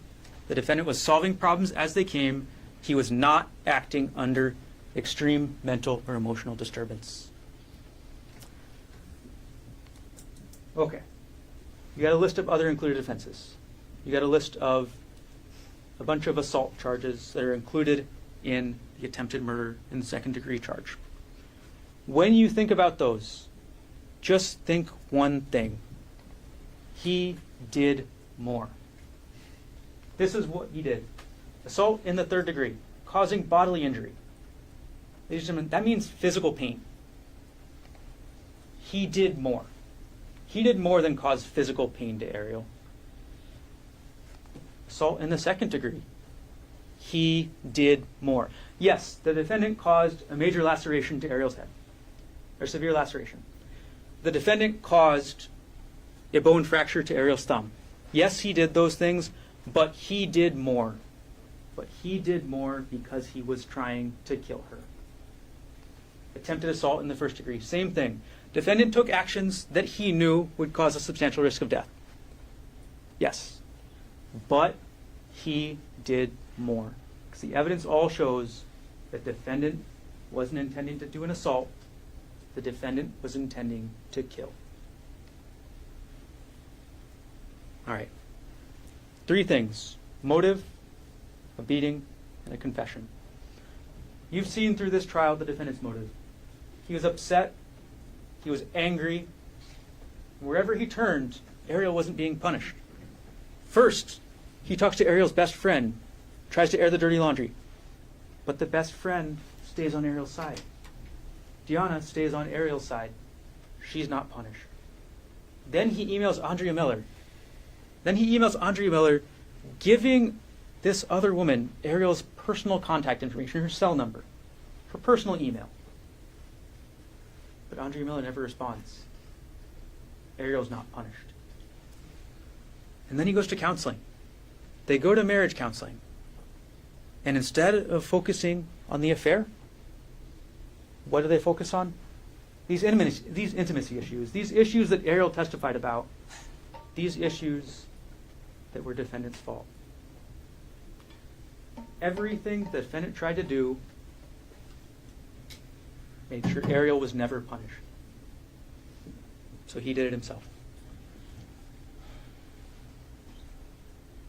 Every response defendant had to this emotional affair showed the defendant's need to control Ariel.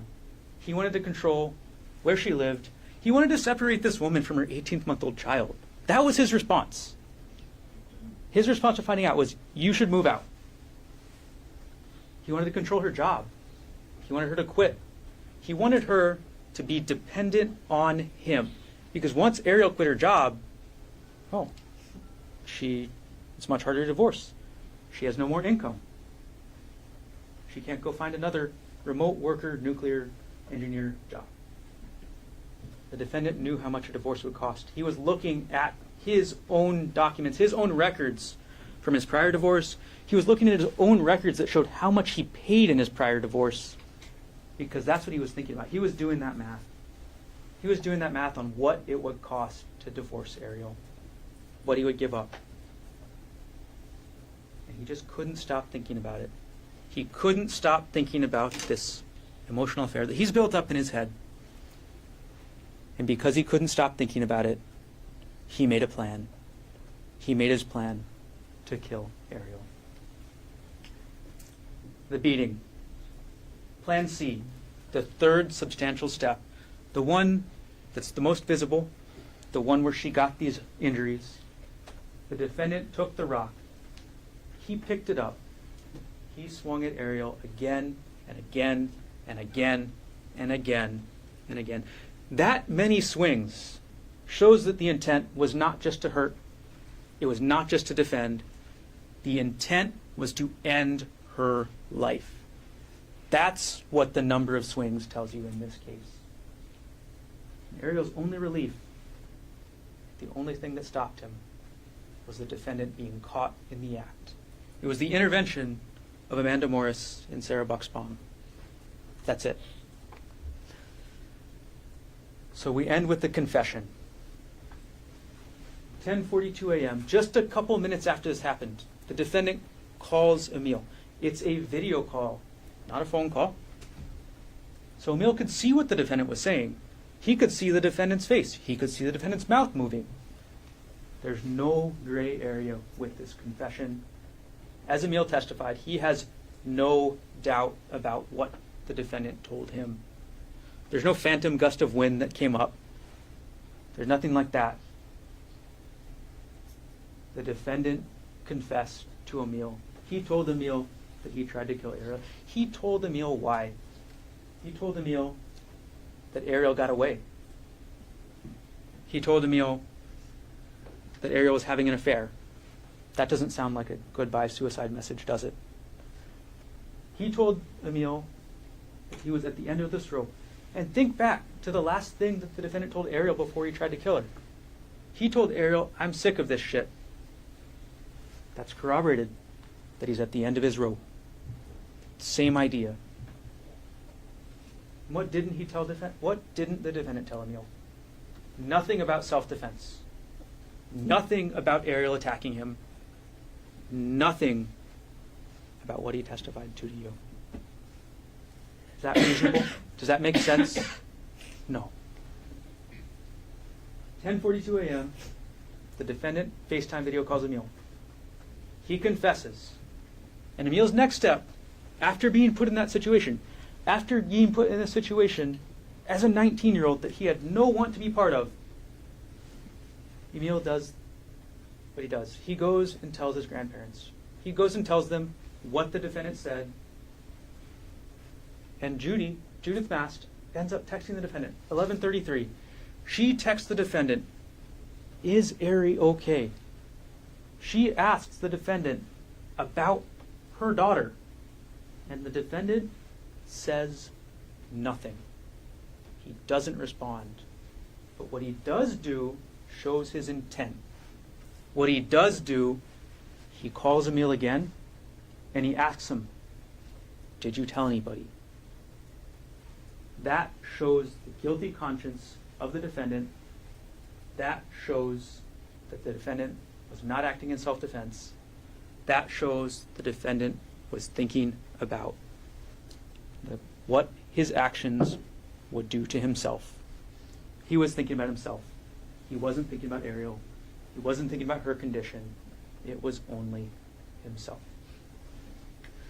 So, ladies and gentlemen, there's one verdict and only one verdict that does these things. There's one verdict that holds the defendant accountable for what he intended to do, for what he tried to do to Ariel. There's one verdict that's supported by the physical evidence, the digital evidence, the corroborated testimony of witnesses, and the defendant's own confession. There's only one verdict that's corroborated that makes sense with all of that. There's only one verdict that the evidence and justice demands. And that verdict is that you find the defendant guilty as charged of attempted murder in the second degree. Thank you.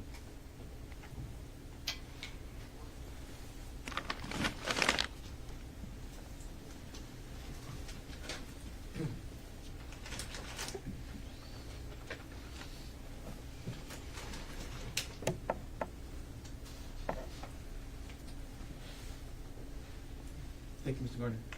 So, ladies and gentlemen, let's take our second morning recess. Ms. McCallum will come get you, I'll just say 11:10. We'll reconfigure the courtroom during the recess, and we'll come back. The defendant will have the opportunity to present the closing argument. All rise.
5-373, Mr. Konig is President calling all four counsel of record.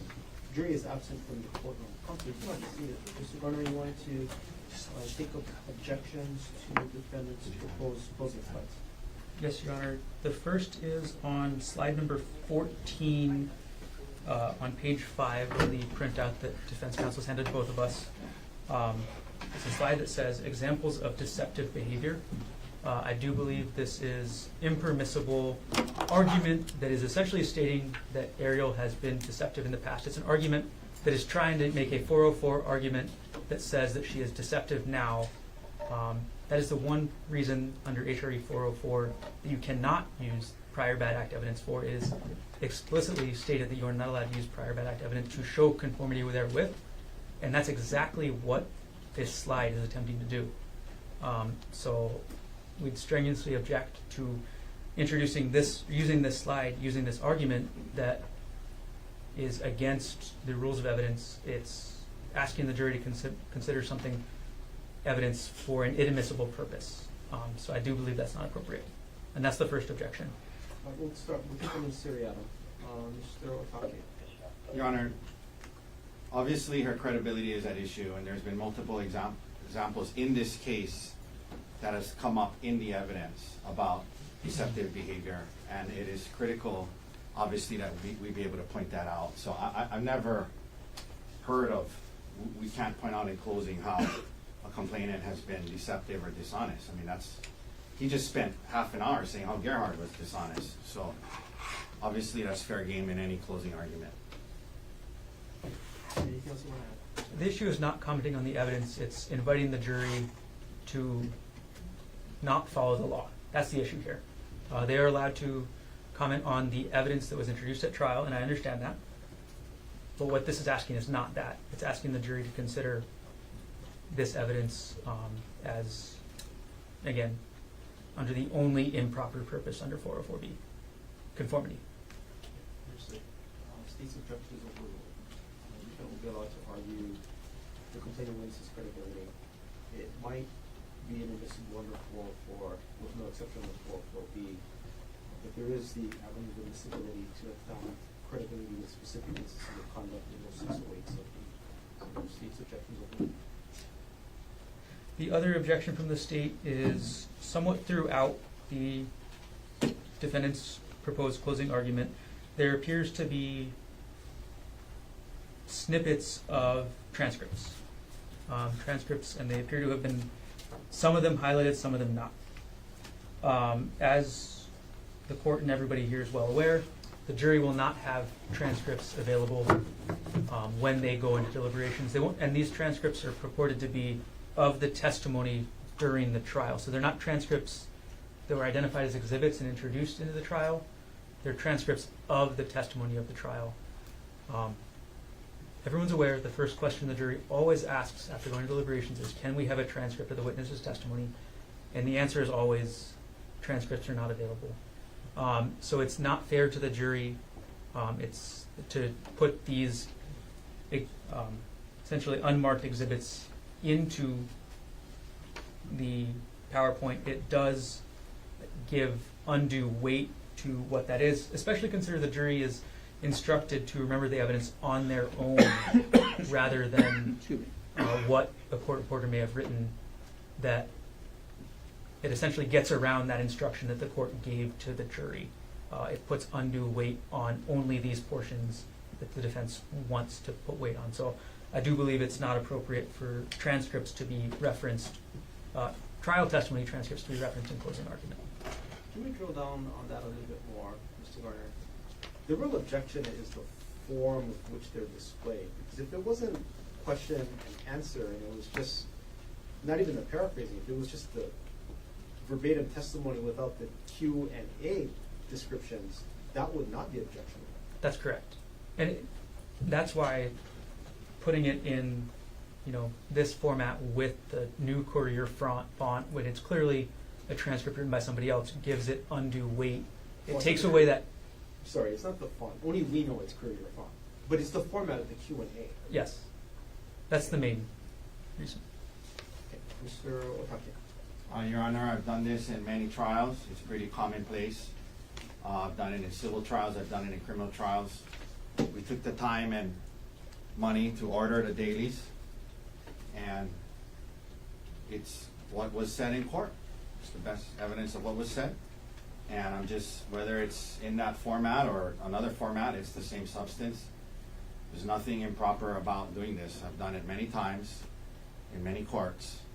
They had the option to order the transcripts and use their government resources to pay for it.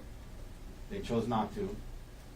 And so this is what was said in court. And I'm not taking it out of context. I'm not going to argue it inappropriately. You know, I'm not going to, I mean, it's just what was said. I don't know if, I mean, what font it's in or what, like, it is what was said. And we chose to order it and pay for it, and I've done it many times, and I'm not aware of any rule that says we can't do this. So I'm asking that the objection be overruled and we get on with closing.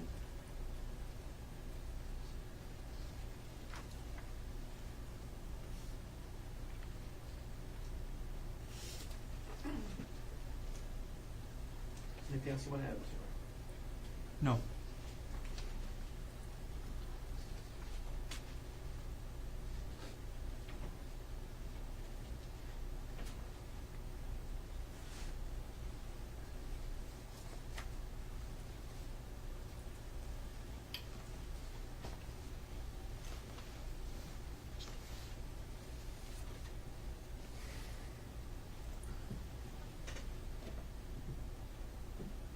The slides with the transcripts, and they are in fact transcripts, there's no dispute about that, are not, they're the actual transcripts as represented by counsel.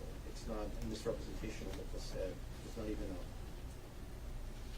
a paraphrasing of that. Well, I'm comfortable about the form. At this point in time, I'll overrule the objection and allow the parties to proceed. Thank you, Your Honor. What has been provided to court will be made part of the record to document the state's objections. It will be court's exhibit 1 for trial, and be part of the record. And Your Honor, I did show the state some demonstratives. I would like, Dana, I don't believe they have an objection, but it's going to be facing away from you, so I'll show it to you now. Please. This is the first one. Accurately describes page 2 of the instructions. Okay. And then, oh shoot. Darn it. This is the second one. Mr. Gordon, no objections. To these two demonstrative aids, no objections. Anything else we should take up before the jury returns? No, Your Honor. Nothing from the state. Actually, can we approach really quick? Sorry. On the record's fine. Off record? On record. Okay, sure.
all jurors are back in the court. Ladies and gentlemen, thank you very much for your patience. Before we hear from Mr. Otake, the argument that the state made about justice requiring a particular verdict that Mr. Garner made right before we ended is stricken from the record. You are to return a verdict based on the evidence that's presented, or the lack of evidence, or reasonable inferences therefrom, as well as the court's instruction on the matter. Mr. Otake, are you ready to present defendant's closing argument? I am. Thank you, Your Honor. Please. Good morning, ladies and gentlemen. I want to begin by thanking you all for your time and dedication to this case. Most people serve on juries, couple, 2-3 days. You guys have been here for close to a month now, and I want to just express heartfelt thanks for that. It was your time and doing that made sure that Gerhardt got a fair trial. That's what this was about, and we appreciate your time tremendously. You know, we're at the end of the trial here, but I want to actually circle back to the very beginning. The very beginning, jury selection, and remind you guys about that. Multiple days, started off with 200-something jurors, whittled it down, excuse after excuse, people couldn't be here, couldn't be fair, couldn't set aside what they heard, weren't willing to give him a fair shake. And we whittled it down to less and less and less, and we ended up with the 16 of you here. And it wasn't by accident. It wasn't by accident. It's because we saw in you what we were looking for. Jurors that would wait until you heard everything. Jurors that weren't going to convict somebody based off of media reports.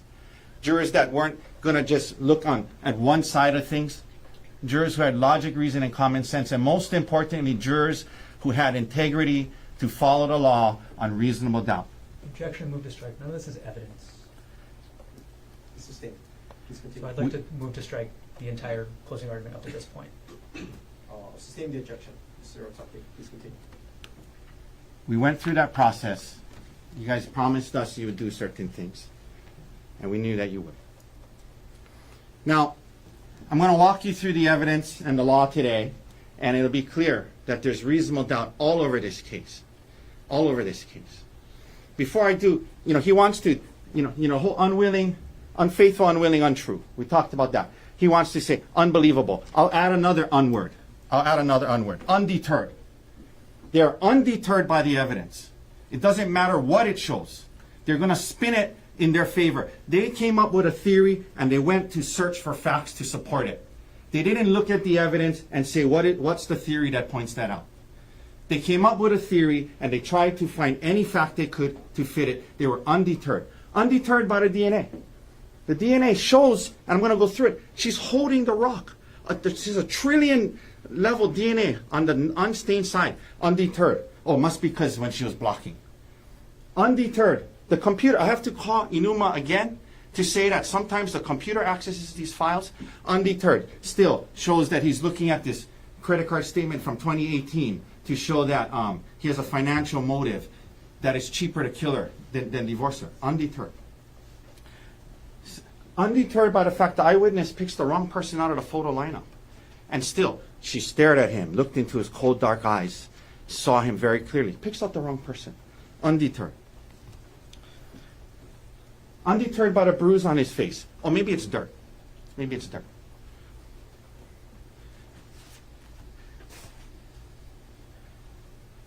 Evidence should lead to theories. You don't come up with a theory and then search for evidence to spin it to fit your theory. That's what happened in this case. Ladies and gentlemen, I'm going to go through just some of the law initially, and then we're going to come back, go through all the evidence, and then I'm going to come back on some other parts of the law. So I want to start off first by reminding you, as you know, you took an oath, right? You told us that you would give your word that you would follow the law. You'd follow the law, and we know that you will. I want to start, you can follow along in your instructions if you want. I'm just going to start on page 2. Page 2. I talked to you at the beginning about these 3 principles of justice and fairness that keep our system safe for all of us. Anytime the government waves its accusatory finger at anyone, these principles kick in, and it's a safeguard. It's a safeguard, and that's summarized on page 2. You must presume the defendant is innocent of the charge against him. This presumption remains with the defendant throughout the trial of the case unless and until the prosecution proves the defendant guilty beyond a reasonable doubt. The presumption of innocence is not a mere slogan. Not a mere slogan, but an essential part of the law that is binding upon you. It's binding on you. It places upon the prosecution the duty of proving every element, material element of the offense charge against the defendant beyond a reasonable doubt. Now, I'm a visual learner. I had this chart earlier to help you guys understand how that works. We talked about how the presumption of innocence, you don't start in the middle. You don't start in the middle. It requires that you start here. You start here. It requires that. And then there's a gap. And it's a proof gap. This has to be filled with proof beyond a reasonable doubt before you even step this way. Before you even step this way. If there's no proof beyond a reasonable doubt, you don't move. You don't move. And let's look what a reasonable doubt is. You must not find a defendant guilty upon mere suspicion or about evidence which only shows that the defendant is probably guilty. Probably guilty is not good enough under the law that you took an oath to uphold. What the law requires, ladies and gentlemen, what is required by law before the defendant can be found guilty is not suspicions, not probabilities, but proof. And think about that word. It's a strong word. We don't pay enough attention to that word. Proof. That's a powerful word. Proof of the defendant's guilt beyond a reasonable doubt. That's the law. Probably not enough. That's the law. Again, visual learner, I have a chart to help you with this. This chart summarizes page 2 in a more simple way. State's burden, it's their burden, right? We talked about they brought the charge. Make no mistake, this is not Konig versus Gerhardt Konig. This is the state of Hawaii versus Gerhardt Konig with their resources, the police force, their computer experts, their everybody. Their burden, state of Hawaii versus him. This is their burden. If they only provide, if obviously 100% you think is not guilty, not guilty. Probably not guilty, not guilty. Possibly not guilty, not guilty. Maybe not guilty, not guilty. Maybe guilty, not guilty. If you're like maybe, maybe not, if you're left thinking, I don't really know what exactly happened, maybe, maybe not. If you're here, not guilty. Possibly guilty, probably guilty, not guilty. That's how high the burden is. It's a safeguard against convicting innocent people. This is what you took an oath to uphold. I'm going to circle back to this, but this is what you told us you would apply. Now, I'm going to go through more of the law later, but just very quickly, the law on attempted murder, the elements are on page 14. Page 14. Before we go through the evidence, page 14. Second paragraph. A person commits the offense of attempted murder in the second degree if he intentionally engages in conduct which, under the circumstances as he believes them to be, is a substantial step in the course of conduct, intended or known to cause the death of another person. That his intentions was to kill her. That was his intentions all along. That's what they have to show. It goes down, paragraph 1, the elements. The defendant intentionally engaged in conduct. And 2, the conduct under the circumstances as the defendant believed them to be was a substantial step in the course of conduct intended or known to be practically certain by the defendant to cause the death of Konig. That's what they have to prove, more than maybe, more than possibly, more than probably. That his intention and his knowledge was practically certain he was going to kill her. That's their burden. That's what they have to prove. We'll come back to this. There is an instruction on self-defense. I'm going to talk about that at the end after we go through the evidence. They are the included offenses. I'll walk you through those as well.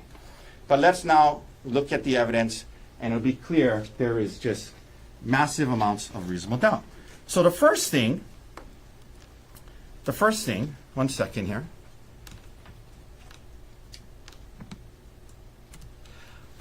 this issue about, was this planned? Okay. Was this planned? This big plan, he just went through this motive that Gerhardt Konig, you got to know him, that he came up with this plan in late December that it was going to be cheaper to kill her than divorce her. Was this planned? Let's look at the evidence. Is there a reasonable doubt about that? Let's walk you through that. First of all, she brought up the idea of going on a trip to Oahu. That was her idea. Why would that be the plan? If you're planning on killing somebody, you're an anesthesiologist, you have access to, as they fault him for being a doctor, I'm going to get into that a little later, having these things at home that he uses to save people's lives, that your plan is, let me not stay on Maui, where there's probably 800,000 less people and more secluded areas. Let me sneak syringes through TSA onto an airplane, come to the busiest island there is in Hawaii, 1 million people, go to a place, a trail, a parking lot I've never been to, that I'm not familiar with, and in broad daylight, 4 minutes from a very busy parking lot, I want to try and kill her. That's the plan? That makes absolutely no sense. Logic, reason, common sense. Why would you do that? The life insurance issue. Well, this is the busy parking lot. So, I apologize. You saw this in, this was the plan, to come here. With all these cars, all these people, he says 99% don't hike or whatever. He didn't know that. He put in here, this is the plan, according to them, that he's going to come to this unknown place with all these people, all these cars, and try to kill his wife, instead of just doing it on Maui. That's the plan, according to them. The life insurance issue. Now, this shows two things. I mean, we're going to get into later about how he told her about it that morning, and she learned that morning if something happened to him, she would get $1.5 million. But it's relevant in another way. If in December and January and February, you're planning to kill your wife, why are you going through the process of obtaining $1.5 million on your life for her? That's not the sign of somebody plotting to kill somebody. That's a sign of somebody trying to work on, okay, look, we got to figure this out for our kids, and if something happens, there's, He's not planning to kill her. Now, the birthday card. He writes this morning. It's the only time she got emotional because she knows it was genuine. And I'm going to talk about that more later. He writes this. There isn't an obstacle in this world too hard for me to fight through for you. I would take on anything just to see your smile. You're one of the kindest, most giving, and selfless people I know. Selfless people I know. Putting others before yourself. So much love. You're the heart of our family. Fun, fearless, and a terrific mom. The kids and I hit the jackpot with you. He meant that. You don't write a letter like this because if you're planning to kill somebody 2 hours later. There was no plan. There was no plan. The Fed reservation. He made a reservation to go to dinner that night. He's not planning on killing anybody. There was no plan. This is from that day. They're having a great trip. They had gone through some rough times, but they were making some progress, in part because they weren't really talking about it. And that's why she felt comfortable. I'm not saying she was trying to hook up with Miller again. She wanted to travel for work. And that's why she felt comfortable bringing, hey, we've been making progress, but, I got to travel for work, And then she says, my mom can come with me. That's what Gerhardt told you about. So this is them on the trip, the day before. This so-called big plan. There was no big plan. Now, why are they committed to saying that there was this pre-plan and financial motive? Well, because of course. It makes no sense anyone would have syringes on this hike unless this thing was pre-planned from earlier. So they have to stick to that, even though it makes absolutely no sense. There was no plan. And I got to tell you, I got to tell you, okay, when they get into the fact that in like December or whenever it was, there's a text message where she's like, are you coming home soon? And he's like, this lady just got hurt on a hike and a rock fell on her, so I'm trying to save her life. The fact that they're trying to say that at that time, the light bulb went on in his head and he was like, I got it. I can kill her on a hike with a rock. Objection. I mean, that's Drop your ridiculous. argument. That's ridiculous. And move to strike. Granted, that's why. Okay. Well, that's what he was pointing out. Objection again to improper argument. Sustained.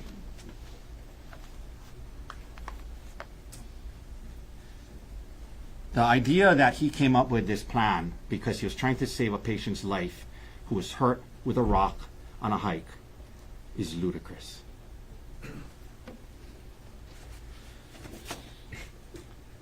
So, ladies and gentlemen, as much as they want to avoid it, as much as they try to talk about witnesses and corroborations, the reality is this. What happened on the mountain before the hikers got there, it is essentially she said, he said. The witnesses told you. They didn't see much. One witness only saw one hit, the other didn't see a hit at all. One of them picks out the wrong person in the photo lineup. Okay? Everything before that, they told you they can't say what happened, they don't know how it started. It's she said, he said. Now, by the way, these witnesses who apparently stood there and stared at him for 30 seconds, looking into his deep, cold eyes, they didn't see no syringes on the ground. You know the one she says she flicked out of his hand that landed right there? They're nurses. They didn't see that because it didn't happen. The point is, ladies and gentlemen, when it's your burden of proof, it's this high, and it is she said, he said. Your she said better not offend logic, reason, and common sense. Better not offend be contradicted by the physical evidence. Better not be highly motivated. Better not have examples of many times where she was deceptive to the police and to you. And all of those are present with her testimony. I'm going to walk you through that. Now, logic, reason, and common sense. The bottom line is Gerhardt Konig is not reliable. She's not reliable. We talk about credibility. The question is reliability. Okay? Logic, reason, and common sense. We don't ask you to leave that at the door. We want you to bring that in here and look at what was said. Let's look at what she said, right? I mean, basically she's saying she wouldn't take the selfie, and then he was like, I'm tired of this shit, let me throw you off the cliff. And then he tries to stab her with a syringe as he's loading it first, and then he bashes her up to 10 times. That's her story. Okay. First of all, the way she describes it makes it sound like he had multiple arms, like an octopus. She says that she's covering, he's on top of her, covering her mouth, and then he has a syringe, and then he's loading he has a vial, and he's loading it, but he's holding her down. Misstates the evidence. Sustained. Can we approach, Your Honor? Sure, come on up.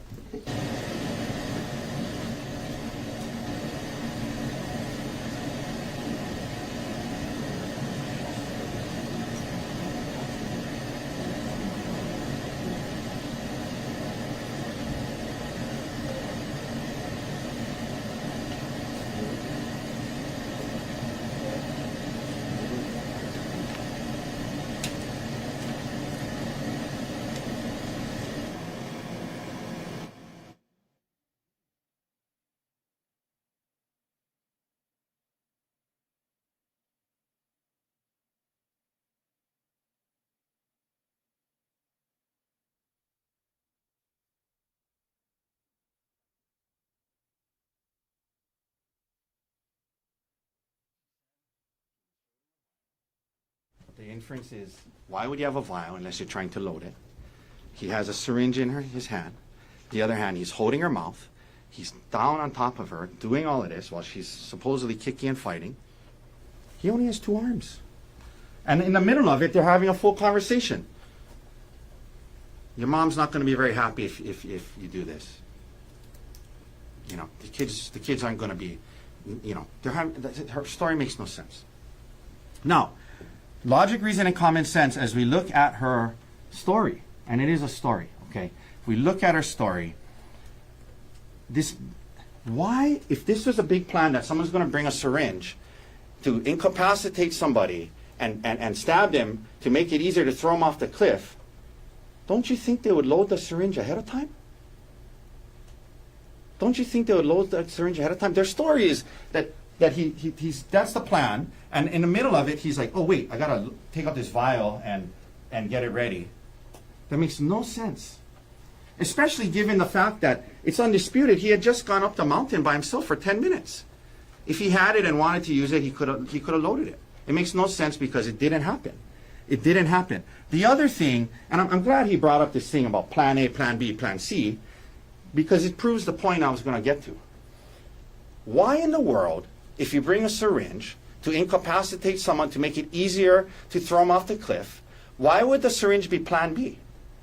It would be plan A. You would use the syringe first, and then you would throw them off. You wouldn't start the scuffle and make that, start the scuffle and then be like, oh wait, now I'm going to stab her with the syringe. That makes no sense. It makes no sense that, that's the plan. He knows if something like that happened, he's a doctor, and toxicology report would show propofol in her thing, in her blood, that this is. Objection, not in evidence. It makes no sense that he would start the scuffle before using a syringe if that was his big plan. Because it didn't happen. This idea that she could just flick the syringe out of his hand. He's holding it tight, according to her. He just flicks it. None of that makes any sense. This idea about, well, he hid evidence. The rock is found right there. We don't know exactly where because HPD should have photographed it before they moved it. But why would he get rid of the syringes and leave the rock? None of that makes any sense. And then, of course, we get into him leaving her on the mountain. Leaving her on the mountain. If this is the big plan to use this hike as an opportunity to throw her off and kill her, why would he walk away and leave her there alone thinking he's going back to the car? And they're trying to say, well, all kinds of things about that. But the reality is this. If you think, even though it's not true, if he went off on his own, because if she said, well, it's too high, I'm getting a little scared, and his plan was to kill her, he wouldn't leave her. He would say, okay, you know what, that's fine, but let's just at least go over here and take a selfie and then try to throw her off, right? He wouldn't have left her for that reason. If he was planning to try and throw her, he would have stayed with her. And then her rationale, it went, to get around the idea that, undisputable, that she clearly said when he got back, she told the detective that he said, oh, you're still here. He was surprised that she was still there. She says, well, he knew I meant I was going to go exploring in that area. Where was there to explore? We heard from witness after witness. It was you either go up or you go down. You don't go off and go exploring. That was her way to try and cover up. That it was clear he left there thinking she was going back to the car, which you wouldn't do if you had a plan to kill somebody by throwing him off the cliff. PSA, we've all been through it. Sharp metal syringe objects, sharp objects, not going to work. Not going to work. Logic, reason, common sense, that he has this intent to kill her, but then he lets her crawl away. He lets her go down to the witnesses. Doesn't come after. Doesn't make any sense. Her demeanor. They say, oh, she was very matter of fact and just told it. Ask yourself, if someone's describing what should have been the most horrific thing they've ever been through, bloody murder, someone's trying to stab you with a syringe, a monster's trying to throw you off a cliff, when you're recounting that, you might get a little emotional. Not at all. And she's not just someone who doesn't get emotional, because we saw her get emotional when we showed her the card. When she read the birthday card, she got emotional. I submit to you that was probably guilt, but whatever it was, she knew it was genuine, and she showed an ability to show emotion. That was real. The card was real. You cannot get emotional over a made-up story that didn't happen when you started the fight. Reasonable doubt. Logic, reason, and common sense. Now, Ariel's story contradicts the physical evidence. It just does. And this is a huge problem for them. And they try to come up at the last minute with, well, maybe when blocking it, her DNA got on it. But let's talk about that. Because we're talking more than probably, right? He wants to say maybe blocking her DNA got on it. Maybe. Okay. But let's use our logic, reason, and common sense and look at the physical evidence. What does Scott Henderson say? The DNA guy. Generally, yeah, you could expect higher likelihood ratios with the more DNA that's present in a sample. The more DNA present in the sample, you can expect a higher ratio, yes? Generally speaking, yes. The more someone's DNA is on the sample, the higher the number. Higher the number. He then goes on, we learn from him and Amarin, that, very important, the rock. Swabbing from the unstained area. There was a stained area that looked like blood, and there was the unstained other side. They swabbed the blood. They tested. Of course, it's Ariel's blood. I told you that in opening statement, right? The blood side was Ariel. The unstained side, they don't test for blood. They test for human skin cell touch DNA from people holding objects, they told you. Okay? The unstained side had a profile for two people, Ariel and Gerhardt. Ariel's number was 1 trillion. His was 290. Let's go back to what Henderson said. The more DNA present on the sample, you can expect a higher ratio. Yes, yes. 1 trillion to 290. The rock was in her hand. The rock was in her hand. The DNA shows that. That blows away her whole story. That she didn't have the rock. The rock was in her hand. Her DNA is all over that. This idea, well, maybe when she was blocking it hit her, that's not going to lead to that much of her DNA on it more than him. Objection, speculation. If he's holding the rock the whole time and she's just blocking, there's going to be more of his DNA than hers. She was holding the rock, and that blows away their entire theory. Scientifically, I asked Amaran, what about scientific evidence, Miss Amaran? And we talked about it. It's unmotivated. Scientific evidence is not trying to get full custody. His retirement.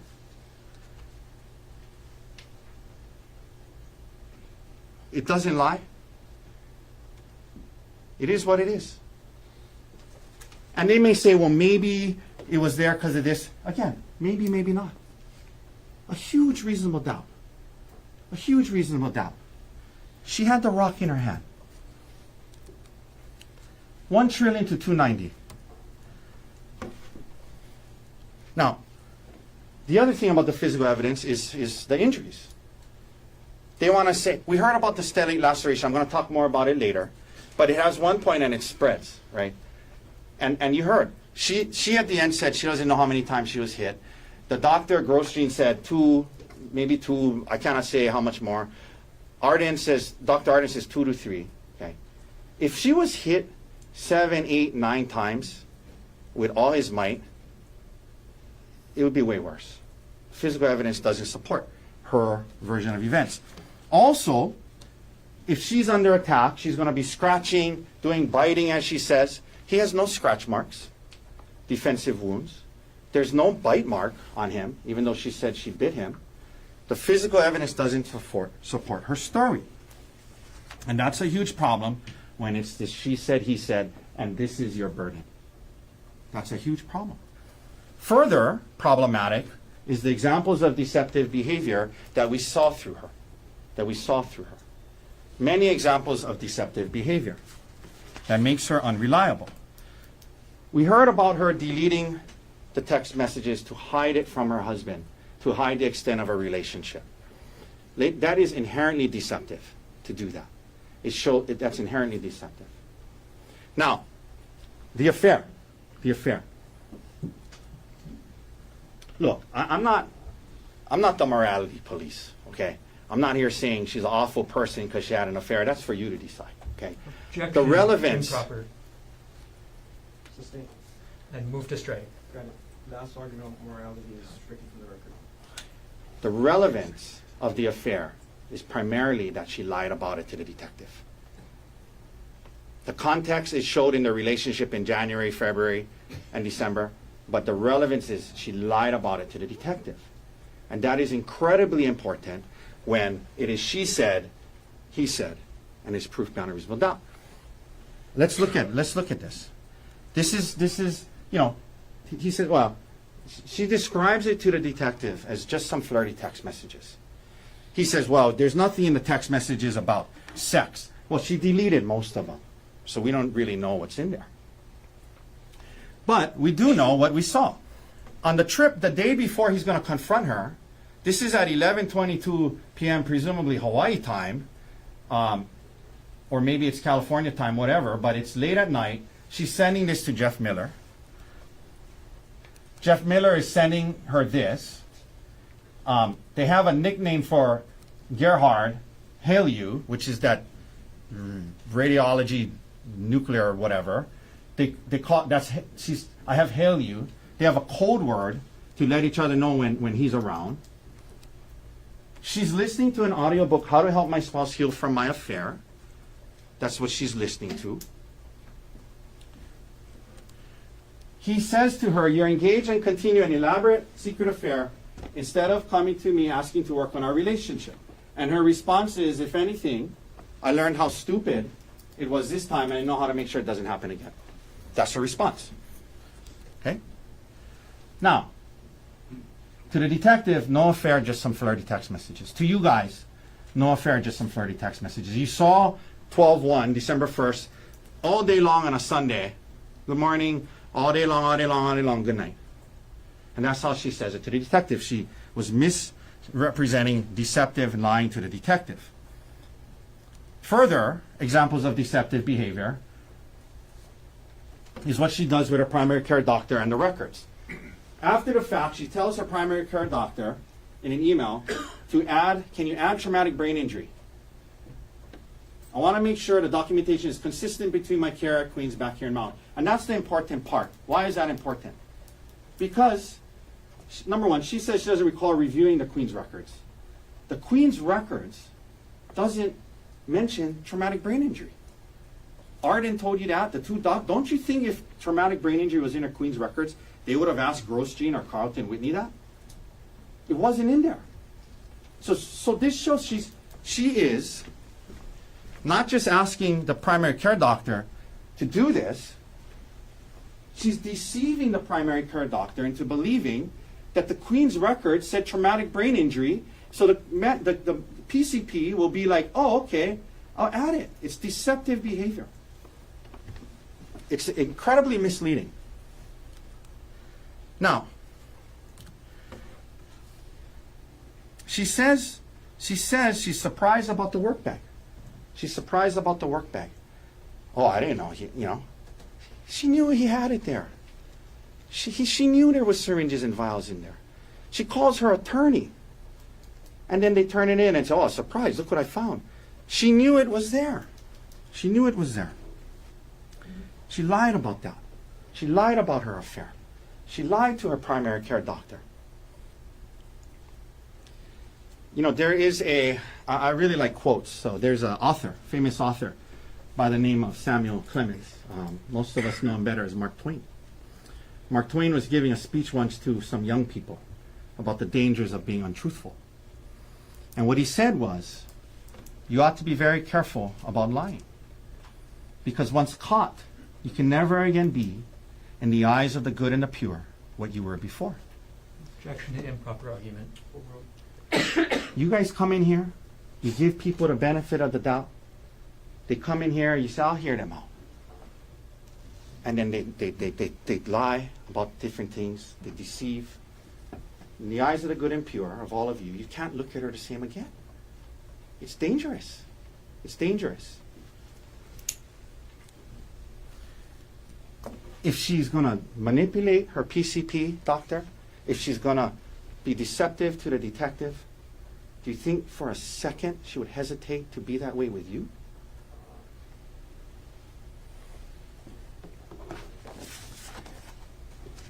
And then we get into bias interest motive. We talked about this.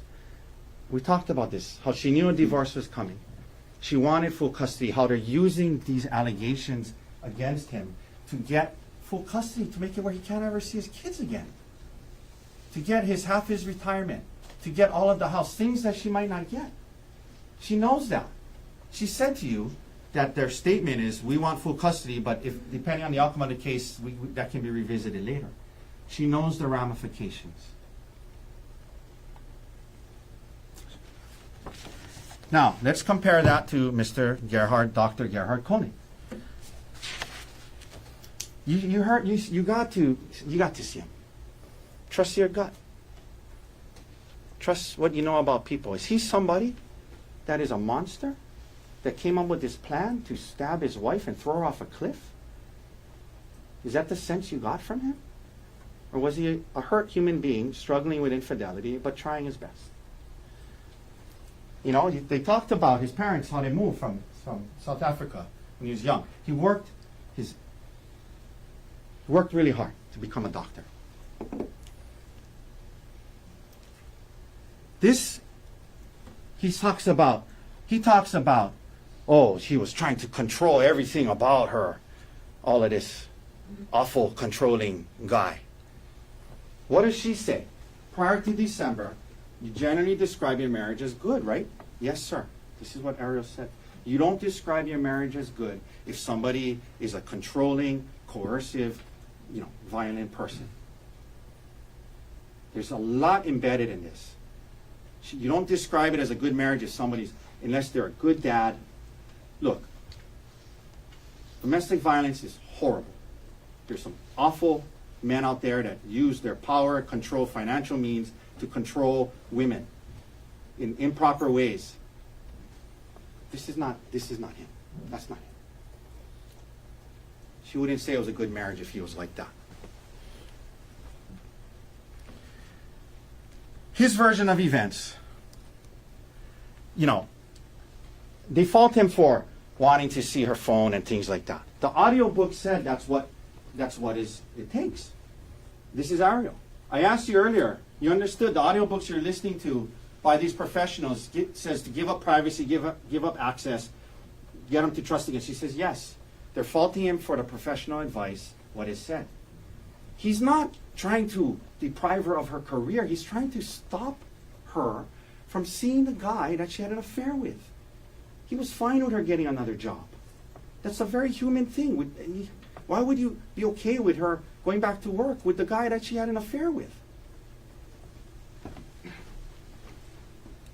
Now, he went into detective mode when he found out about the affair. That's a very human reaction. Very human. He was on the computer looking up Reddit and infidelity and getting some advice. It's not easy when your partner cheats on you. He's struggling with it. They're making some progress in January and February because counseling, she turns it not about the affair, but about other issues. But they're making progress. They're kind of heading in a good direction. They go on this hike. And it makes sense that at that hike, she brings up this issue. Again, not that I want to be with Miller, but hey, I got to travel for work. Okay, I got to travel for work. And this is a detail that you just can't make up, right? He says, then when they're fighting about it, she said, well, my mom can come with me to chaperone.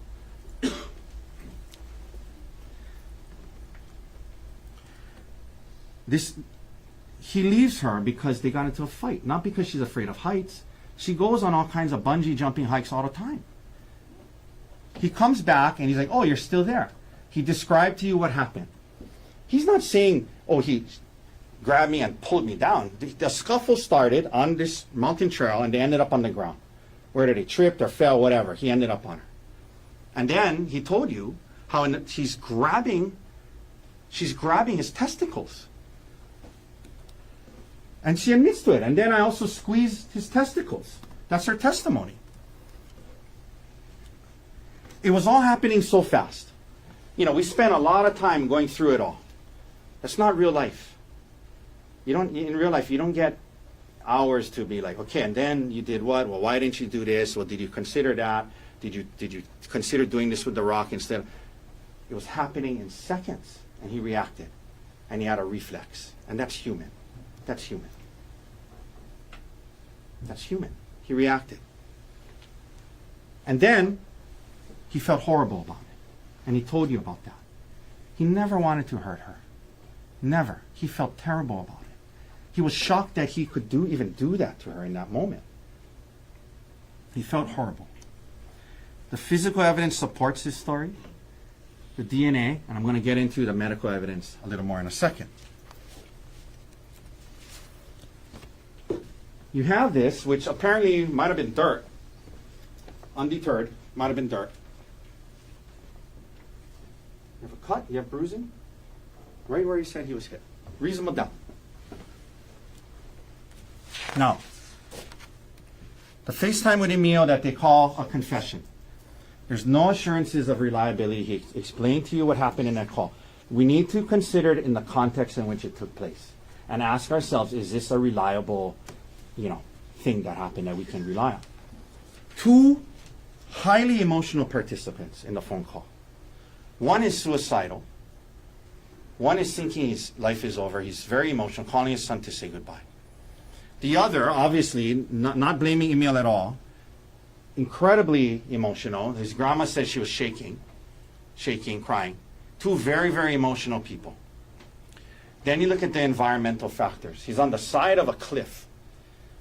And they made it a point to get the HPD officer to say, it's very windy over there, notoriously windy. Very, very windy day, according to the police. He's on speakerphone on the side of a cliff, talking. And he told you what he did. He was explaining to her, look, she was having this affair. She got hurt. This is her blood. She crawled away or got away. She crawled away. And she said, I tried to kill her. He was telling her that's why he was going to end his life. He wasn't confessing. He was telling her, that's why I'm going to end his life. Now, we know this is his testimony. So as you sit here today, there's parts of the exact wording and timing of what was said that you don't quite remember exactly verbatim, word for word, correct? He said yes. He cannot tell us exactly word for word what was said. And then we have an example of him making assumptions. He first tells the detective, my dad said he tried to push her off the cliff. That's what he assumed. Not blaming him, that's what he assumed. But later on in the conversation, in the interview, the detective asked you about that, and he clarified, he said, the part about her pushing her off the cliff was what you assumed he meant, not what he actually said, correct? He said, oh yes, correct. So we have an example already of him saying something that he assumed that was inaccurate. He wants to say, it was so clear at the end of his redirect, he said, without a doubt, I know what was said. Do you recall how he had to try 4 times? The first 3? Emil said, yeah, I was confused. I'm kind of confused. And he asked again, yeah, I'm kind of confused. I'm kind of confused. And finally, Emil understood what the prosecutor wanted him to say and agreed. I'm not faulting Emil at all. Okay, this was a misunderstanding. The second call shows that. Gerhardt calls the second time, and he wasn't saying, why'd you rat me out? He was saying, wait, what? You told Ariel's parents I tried to kill her? Oh, like, I gotta go. And he was gonna go kill himself again. This idea that he wasn't giving Ariel the blow-by-blow Emil the blow-by-blow what happened. He was trying to say goodbye to his son. This is not a confession they're making it out to be. I just point out to you, it's not his fault. He's lived with Ariel the last year. He wants to be on Maui. He likes it here. He knows the only way he can stay here is living with her. We talked about her and her actions with the detective and the primary care doctor. He understood what the prosecutor wanted him to say after the 4th try. This was not a confession. Gerhardt's actions after the incident, they want to say it's consciousness of guilt. I say it's it's proof he's human. He went into deep despair. He couldn't believe that he could cause that kind of harm to the person that he loved. And that can coexist with defending himself in the moment, in that reaction. He felt horrible about it. He went into where he was suicidal. What he was saying to Emil on the phone was, I gotta go, I don't want the police to find me, is because he wanted to keep open the option of killing himself, which was turning to be harder than he thought. He didn't want to get caught at that time because he was still thinking about jumping and killing himself. He wasn't evading the police for the purpose of, I don't want to get caught. He wanted to be able to kill himself and have that option. And we'll talk about when he turned himself in later. And that's why he did what he did with the SIM card. He didn't want the police to find him because he was thinking about killing himself. And this idea that in the middle of this suicidal place of being super emotional, that you open your SIM card, you bend a paperclip, open it, and you're going to take the time to put it back where it was instead of just leave it over there.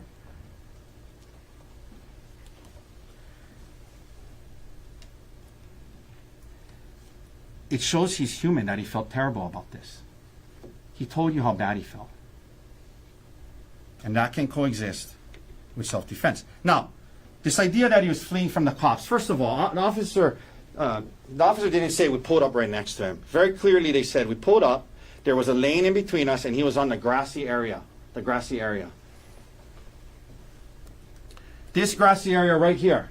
They said he was here when they got out of the car and he started to flee. And remember, And I said, come on, you know, how the heck was he not going to get in the bushes if that were the case?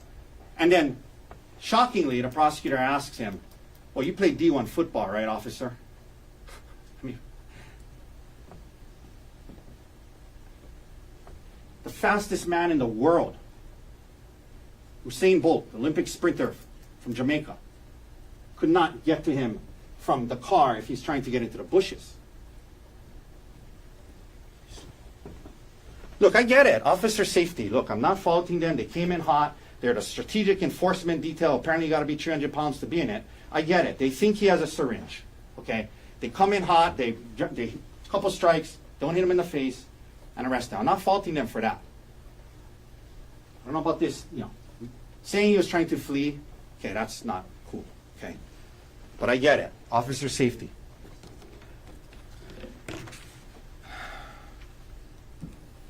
He has an injury. Look at this. It's dried blood and it's bruising. It's the kind of purple bruising that takes place hours later. When you first get an injury, it doesn't bruise. This happened earlier. Dried blood, purple bruising. That takes time to get to that point. A theory in search of facts. I talked to you guys about this. To try and use a computer to manufacture financial motive without telling us last week that sometimes, I'm sorry, how much time is that? Thank you. That sometimes the computer opens files and shows it was accessed. Don't you think that would have been fair to tell you guys that? Instead of leading you to believe that 100% Gerhardt looked at all of these things? Look, make no mistake, he said 80% of it he looked at. He's not hiding that. He's just, when he's up here saying, like, I don't remember at 3 a.m. looking at a 2018 Amex credit card statement that was in my old divorce file. And, you know, I mean, but undeterred. It shows he had a financial motive. He was looking up how much his divorce costed him in the past. What? He makes a lot of money as a doctor.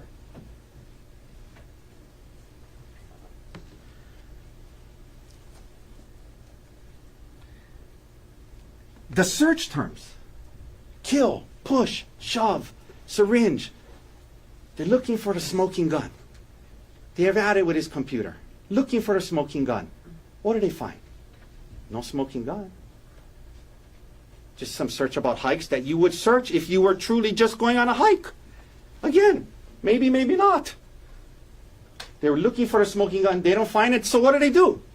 They manufacture a motive, undeterred, theory in search of facts. Oh, no smoking gun. But you know what? It shows he's looking at financial documents. He has a financial motive. It's not fair. I submit to you that whatever they found on that computer, they would find some way to spin it. Whatever they found, they would find some way to spin it. That's not fair. The work bag. And this, I gotta say, he uses these tools and materials to save lives. And they want to fault him for having it? He's a doctor. He talked to you about why he has it on Maui, not on Oahu. He uses these things to save lives, not try and somehow poison his wife. And she knew he would take it from work every day. Now, self-defense, first thing you got to decide is whether or not this was deadly force that he used. We know it wasn't. And we're going to get into that in a second. But it doesn't matter either way because it's the same rock that she hit him with. So even if it was, even if you say it was deadly force, it was the force that was used against him. So it doesn't matter. It's the same rock. The only thing it does say about it, and this is the part that was incomplete, about the duty to retreat. It says, the use of deadly force is not justifiable if the defendant knows he can avoid the necessity of using such force with complete safety by retreating. You only have to retreat if you can do so safely. She's holding on to his testicles, hitting him. And it just talks about being reasonable. He used the same force that she used against him. And they want to say, well, look at the difference. How could it be the same rock? Obviously, if one gets hit cleaner than the other, the same rock can do that. You know, like I could throw something at a baseball at someone's head, and one it hits them in the face, and one it hits them in the arm. It's going to cause you know. Obviously, it can be depending on how the direction, how hard the landing was. He stopped. He stopped. He didn't keep going. What amount of force was used? What amount of force was used? We know. Like I said earlier, we know what Ariel says she doesn't know. I don't know the exact number. They are downplaying what she said because they know it doesn't make sense. They're saying, oh, up to 10 times. So what does that mean? 6, 7, 8, 9? Doesn't mean 2. But now they know that doesn't make sense. She was hit 8, 9 times. And, oh, maybe she meant less. She doesn't know. Grosjean says possibly 2, maybe more, I cannot tell you. Arden says 2 to 3. He says 2. Grosjean talks about, oh, there's rock in there or dirt. He's not a forensic pathologist. He didn't test the material just to show like what it was. You know, her condition after. You saw her walking. She's walking on the hill. Okay. But more importantly, this is her talking after. And I'm going to ask you to do something with me now. If you could help me out here. Either close your eyes or don't look at the screen and just listen to her voice.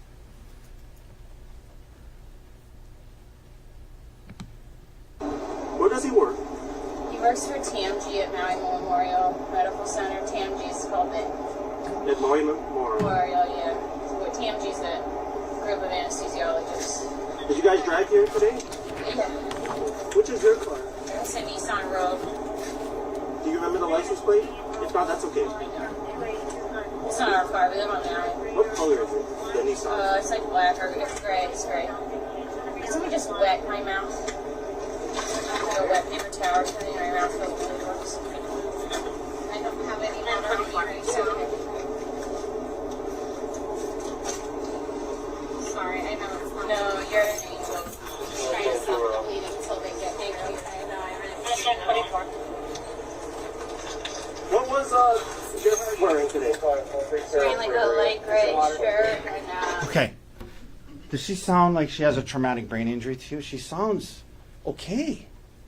Look, I'm not saying it wasn't a bad cut. And look, I'm not, you know, nobody wanted her to have that cut. I'm not saying it's not, you know, I'm just saying the level of force he used, you can see.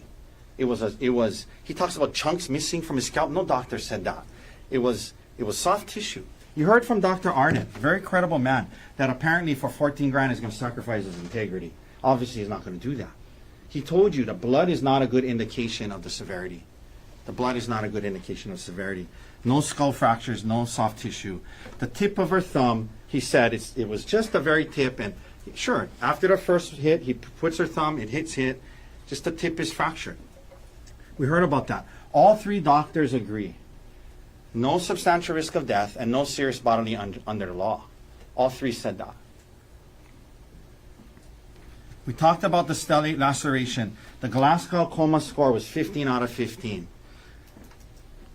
Triage, they waited a few hours outside because she wasn't in that serious of a condition. She had a bad laceration. They sewed it up. She went home the next day. And I don't mean to. He feels terrible that happened. But he wasn't trying to kill her. That's about the amount of force that was used. Now, her eye. Let's look at this photo. The orbital is the most fragile area there is. And he said, very fragile bone. If he hit her with that rock, it would have broke bones. There was a scuffle. They landed on the ground. They're fighting. There's elbows. He's going for the rock. They're fighting for it. There's no doubt her eye got hurt in this thing. But he didn't smash her eye with the rock the way they want you to believe.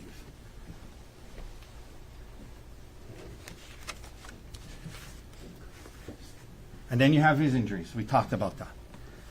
Now, it's the state's burden to prove to you this was in self-defense. More than probably. That it wasn't under the circumstances that he reacted as a human when she was doing these things to him and hit him. They have to prove to you it doesn't apply. It was a reflex, it was a reaction, it was a human reflex and reaction to defend himself in the moment. And that can coexist with him feeling terrible about it after.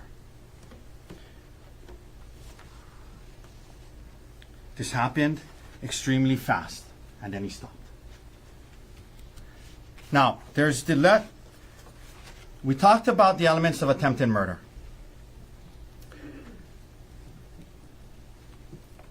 He had no intent to kill her. You see on the bottom, and self-defense applies. They have to disprove those two, self-defense.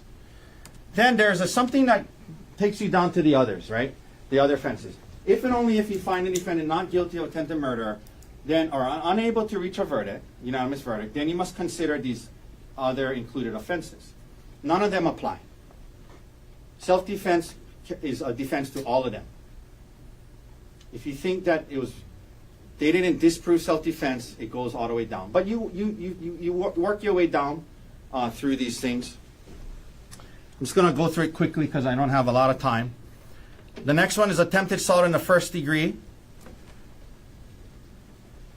That he took a substantial step in conduct intended to culminate in the commission of assault in the first degree. That he intentionally or knowingly was trying to cause serious bodily injury. Let's look at the definition of serious bodily injury. Serious bodily injury means bodily injury which creates a substantial risk of death or which causes serious permanent disfigurement or protracted loss or impairment of the function of any bodily member or organ. The doctors say she didn't have that. He wasn't trying to do that. This doesn't apply. Self-defense, no intent to cause serious bodily injury. You go on to assault in the second degree. Again, no intent to cause serious bodily injury. Self-defense applies to all of this. So you work your way through, self-defense applies to all of it. Her motive to try and get custody and conviction of any of these things helps her with that. And I do have Assault in the to third degree. for improper instruction on the law. Should be substantial. Ladies and gentlemen, we have the instructions in the law. That's the instruction that you follow. Then you get to assault in the third degree, bodily injury or negligent use of a dangerous instrument. Again, self-defense. He wasn't negligent. He was reacting. Reasonable doubt as to every one of these included offenses. So you just work your way down. And then there's something after that called a mutual affray. If this was a mutual affray. Reasonable doubt as to all of these.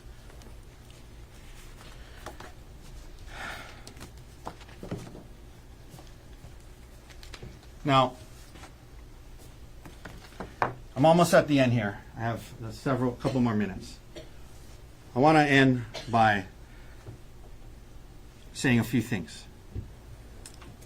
This is the law. I ask you to use this as a guide to your deliberations. It's not about trying to figure out what happened. Your only goal is to answer the question, is there a reasonable doubt? Did they prove beyond a reasonable doubt this was not self-defense? More than possibly, more than probably. Let that guide your deliberations. It's a way to simplify things. After you talk about any piece of evidence, come back and remind each other, yeah, but does that prove this beyond a reasonable doubt? Let that guide your deliberations. I couldn't help but think last night.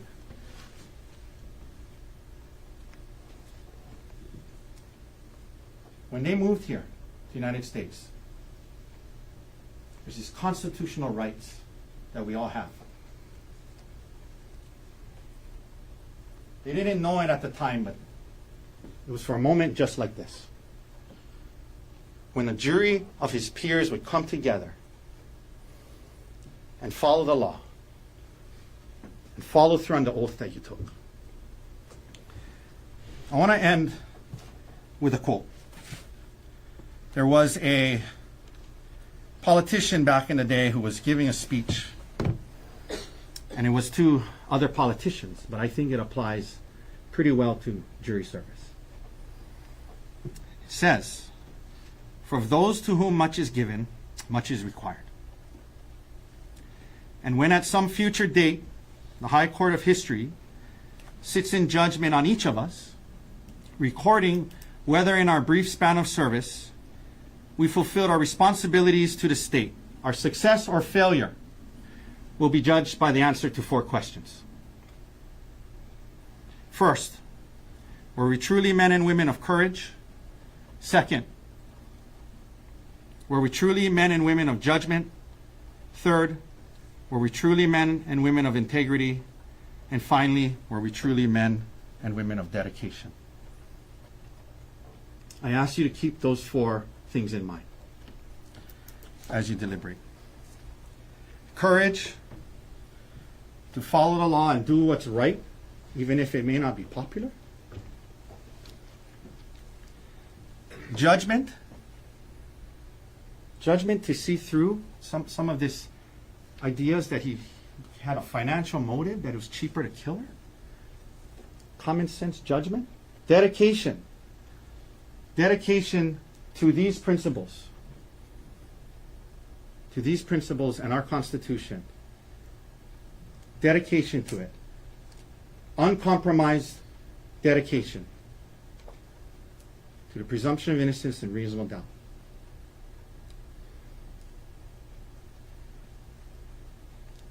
Deliberate that way.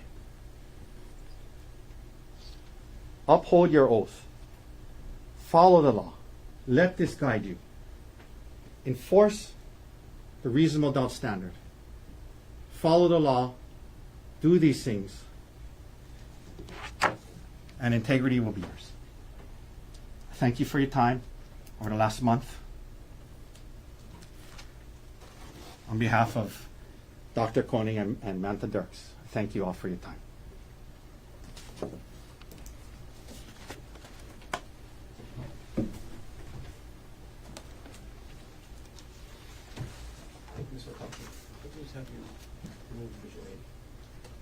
Appreciate it.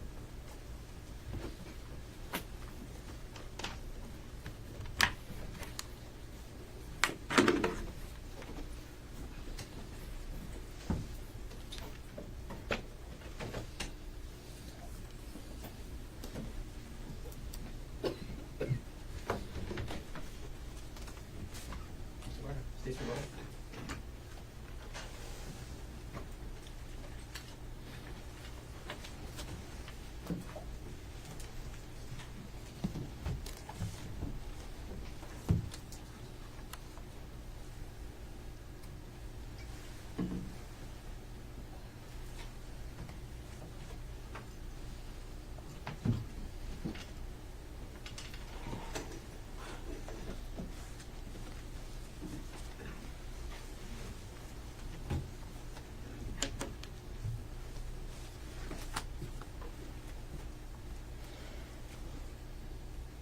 Mark Twain also said, "If you tell the truth, you don't have to remember anything." Think back to defendant's testimony. Think back to every time he was asked on cross-examination something that made him look bad, something that made him look like he had a motive, something that was incriminating. Think back to every single time the defendant was asked something like that. And what was his answer? "I don't recall." Ariel Konig was able to sit here and testify in front of you for 3 reasons. First, she had her intuition.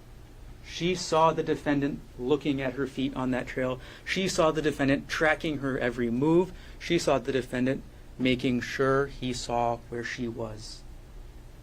And that's what made her feel uneasy. It was her intuition. Second, she fought back. She fought for her life that day.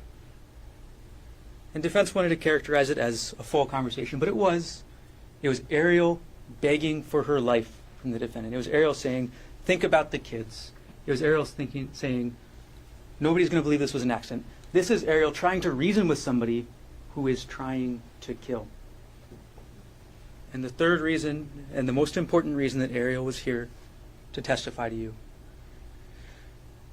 is Amanda Morris and Sarah Buxbaum hearing a call for help, going forward, looking at what they saw, and helping Ariel out. Because the evidence shows that is the only thing that stopped the defendant that day. The only thing that stopped him from continuing to beat Ariel with that rock, from continuing to hit her, from continuing to try and kill her, was Amanda Morris and Sarah Buxbaum catching him in the act.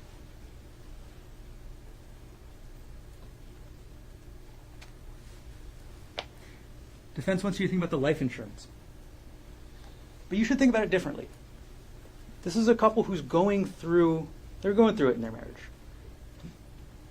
Why is it time to renew life insurance? Does that make any sense? No. What the life insurance is, what many of defendant's actions are, is the defendant covering his tracks. The cover-up proves the crime. Defendant had control of the scene when he was done, so he took the evidence with him. He didn't need to take the rock. In fact, he knew that he was seen with the rock. He knew that Amanda and Sarah saw him with the rock. Why take it? And what reason would Ariel have to make up the syringe? None. Think about what Ariel knew. Ariel knew that he had tried to push her. Ariel knew they were right next to a cliff. Ariel knew that people walked up as she was being beaten with that rock. She had enough already. There's no reason to make up the syringe. Defendant's attorney said something. These are the facts you just can't make up. And that's what the syringe is in this case. It's a fact you just can't make up.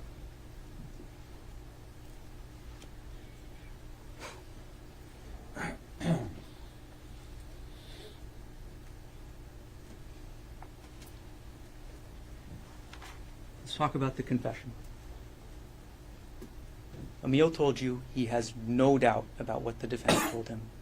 If this was truly a goodbye phone call, if this was truly the defendant telling his son that he was going to commit suicide, what purpose at all would there be to accuse Ariel of having an affair? What purpose does that serve in saying goodbye? That makes no sense. It's just trying to throw dirt on Ariel. That's all it is. It's trying to throw dirt on her. It's trying to make her look bad. It's trying to justify his actions because he knew from the minute he did it, and he knew from the minute he planned it, that it was wrong.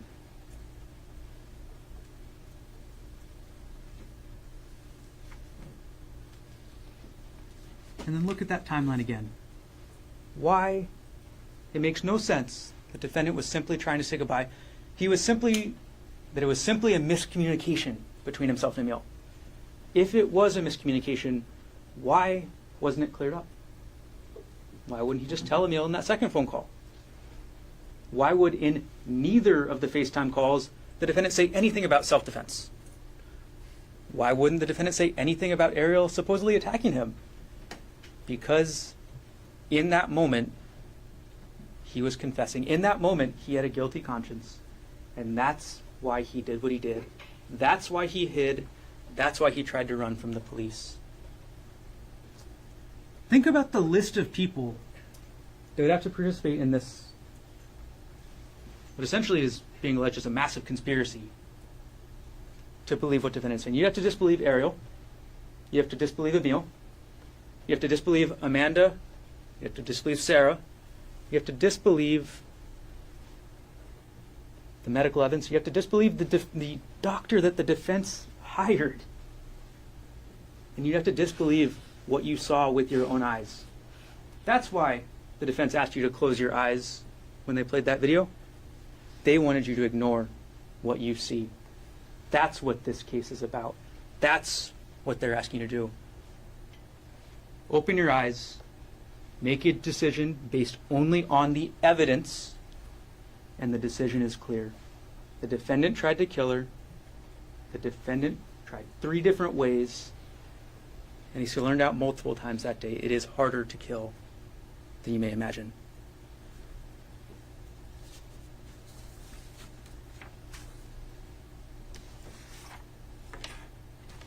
You were told earlier about the defendant's constitutional rights and the founding of this country and how important that is. What are those three phrases that this country was founded on?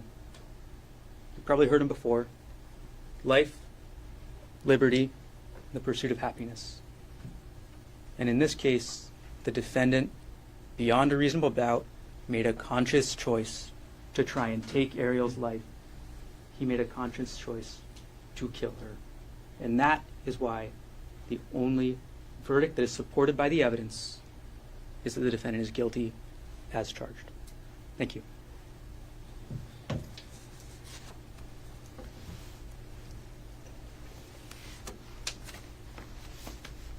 Thank you very much. Just about ready to send the jury in for deliberation. Before I do, to the first 12 jurors, is there anybody here who feels for any reason they cannot participate in deliberations in this case? I see no hands. So that means Mr. Kiyama, Ms. Kishi, Ms. Pang, and Ms. Yang, I'm able to let you go, but you're not quite yet done. If one of the other jurors cannot complete deliberations, you may get a call to come back and participate in deliberations. Okay? So, even though you get to go back to your regular lives, and you're not sitting here in the courtroom, those 3 rules still apply. Don't talk to anybody about this case. Keep an open mind. Do not try to learn about this case outside of the courtroom until one of 2 things happens. Number 1, you get a call to come back. Or number 2, you get a call letting you know that deliberations are complete and the case is done. So unless or until you get one of those 2 calls, those 3 rules apply. Don't watch any media, just in case you might have to come back and do further jury service. On behalf of the parties and the rest of the judiciary, thank you very much for your time and your service. I talked about Gold Star jurors early on. You were weathering 2 storms to be here, and all the flexibility and perseverance that all of you showed. That still remains true today as more storms come our way. So again, thank you very much for your dedication, your perseverance, and your service. If I do not have a chance to talk with you later on, I hope you and your families remain safe during this upcoming storm. And again, you have our gratitude. Thank you very much for your service. You're free to leave the courtroom.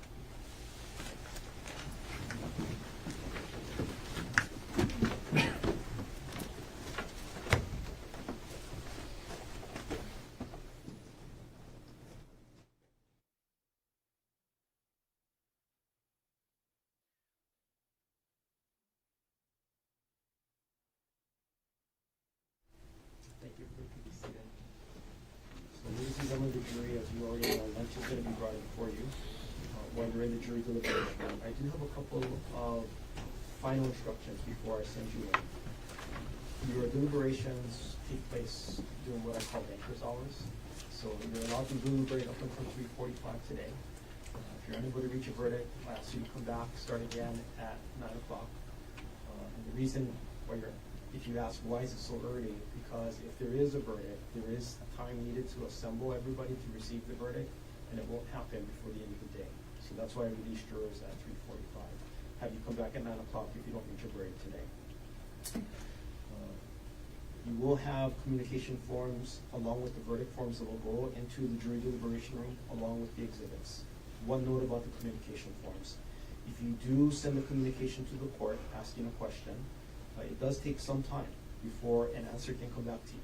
Sometimes it takes up to 45 minutes, sometimes an hour. If you're waiting for a response, if you can continue on with the deliberations, please do so. A couple of other things. You will not have the opportunity to ask for any additional information that you think is helpful. So you have all of the evidence that's available to make your decision on this case. Also, there are no transcripts available for the testimony of the witnesses. So you have to rely on your collective recollection as to what the testimony may have been. Before I send you in, Ms. McCallum, Ms. Albert Fisher, will you stand and raise your right hand? Do both of you solemnly swear or affirm that you will take this jury in charge, that you will not communicate with them, except by order of this court, that you allow no one to communicate with them, and that you conduct them into court again whenever so requested by them or by order of the court. I will. I will. Thank you. So ladies and gentlemen, I'm going to ask that you take your notebooks, take your jury instruction packets, and all your personal effects as you go into the jury deliberation. All rise.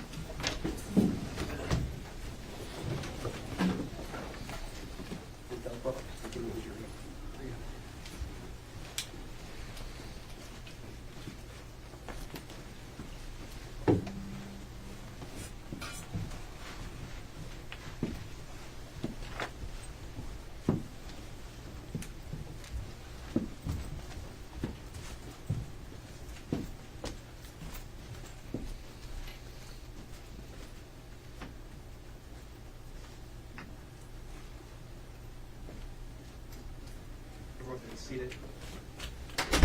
Jury is out of the courtroom. Mr. Barner, anything you want to place on the record before we recess? Nothing from the state, Your Honor. Mr. Otake, anything you want to place on record before we recess? No, Your Honor. To all of you, thank you very much for the work that you put in on this case. I remain impressed by the lawyering talents. I haven't been here that long, maybe it's long for some people, but one of the true joys of this job is watching excellent attorneys represent their clients and apply their craft. And I am truly privileged to watch that in this case. So thank you very much for excellent lawyering. Until we hear from the jury, court will be in recess. Thank you, Your Honor.